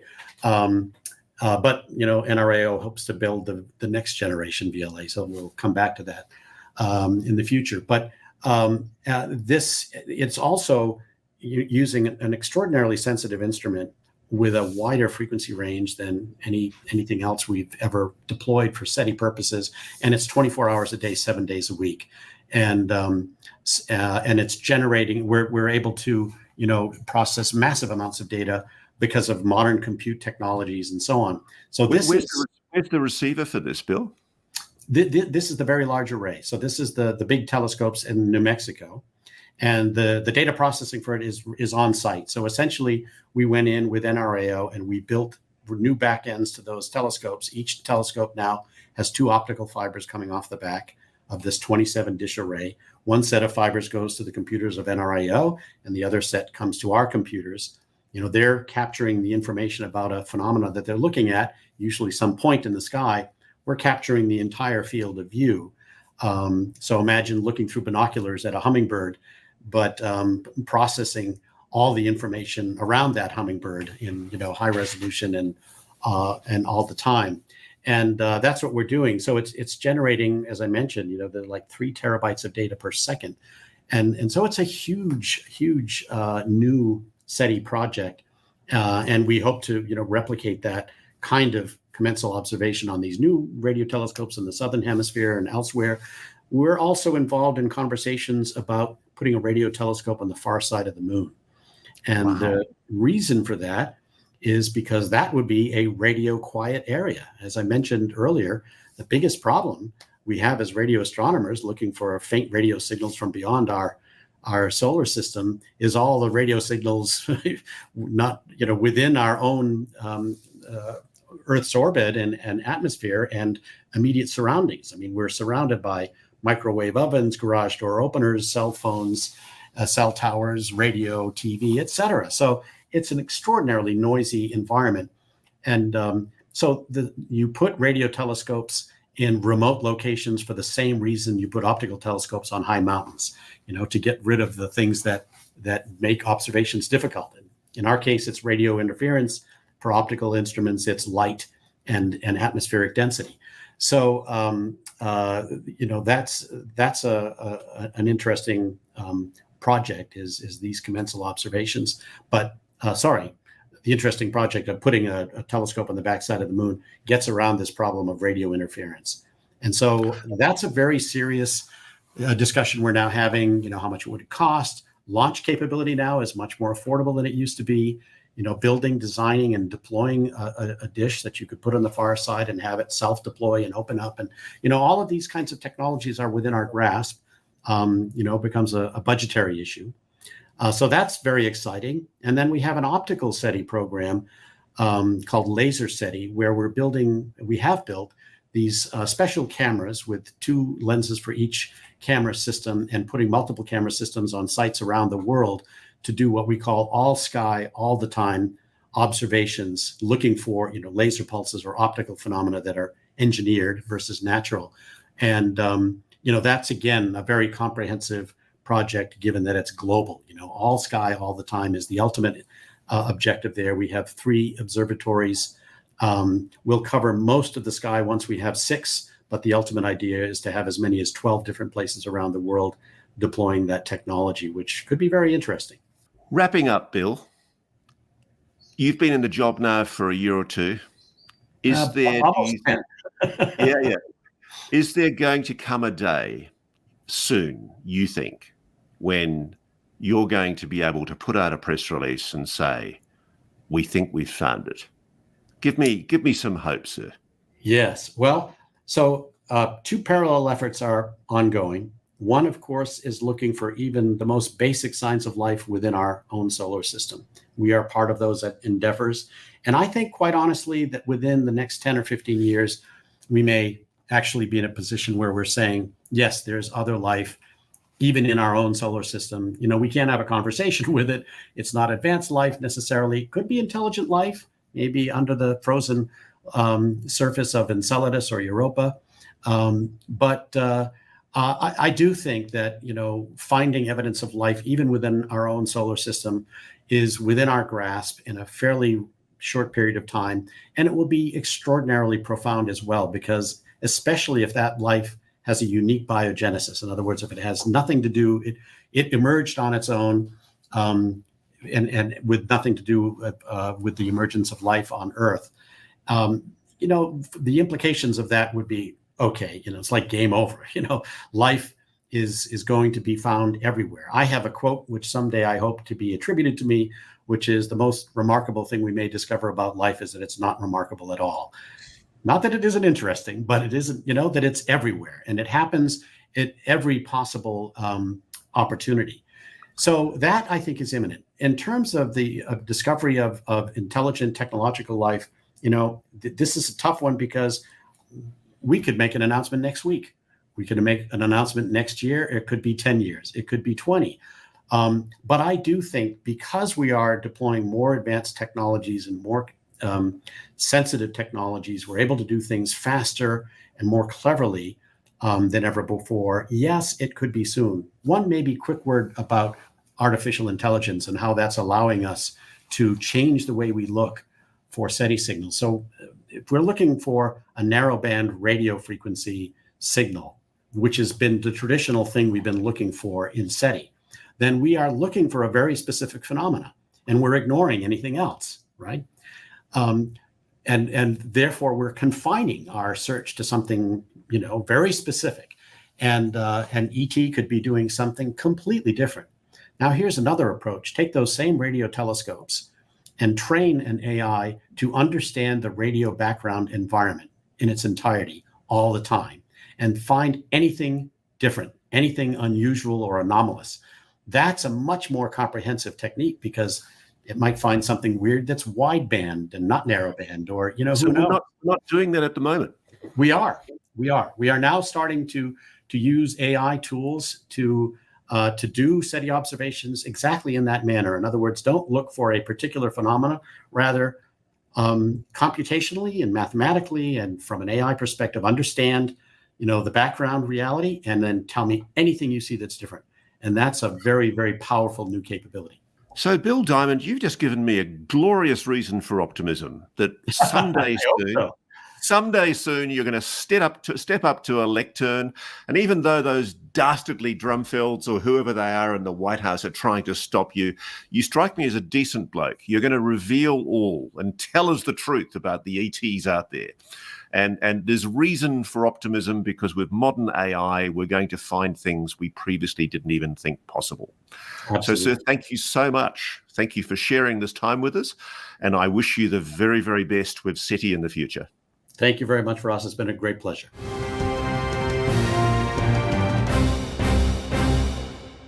Thanks for watching. Go to joinnn.com to find NewsNation on your television provider. And please don't forget to click that red subscribe button to ensure you get more of NewsNation's unbiased and fact-driven news coverage.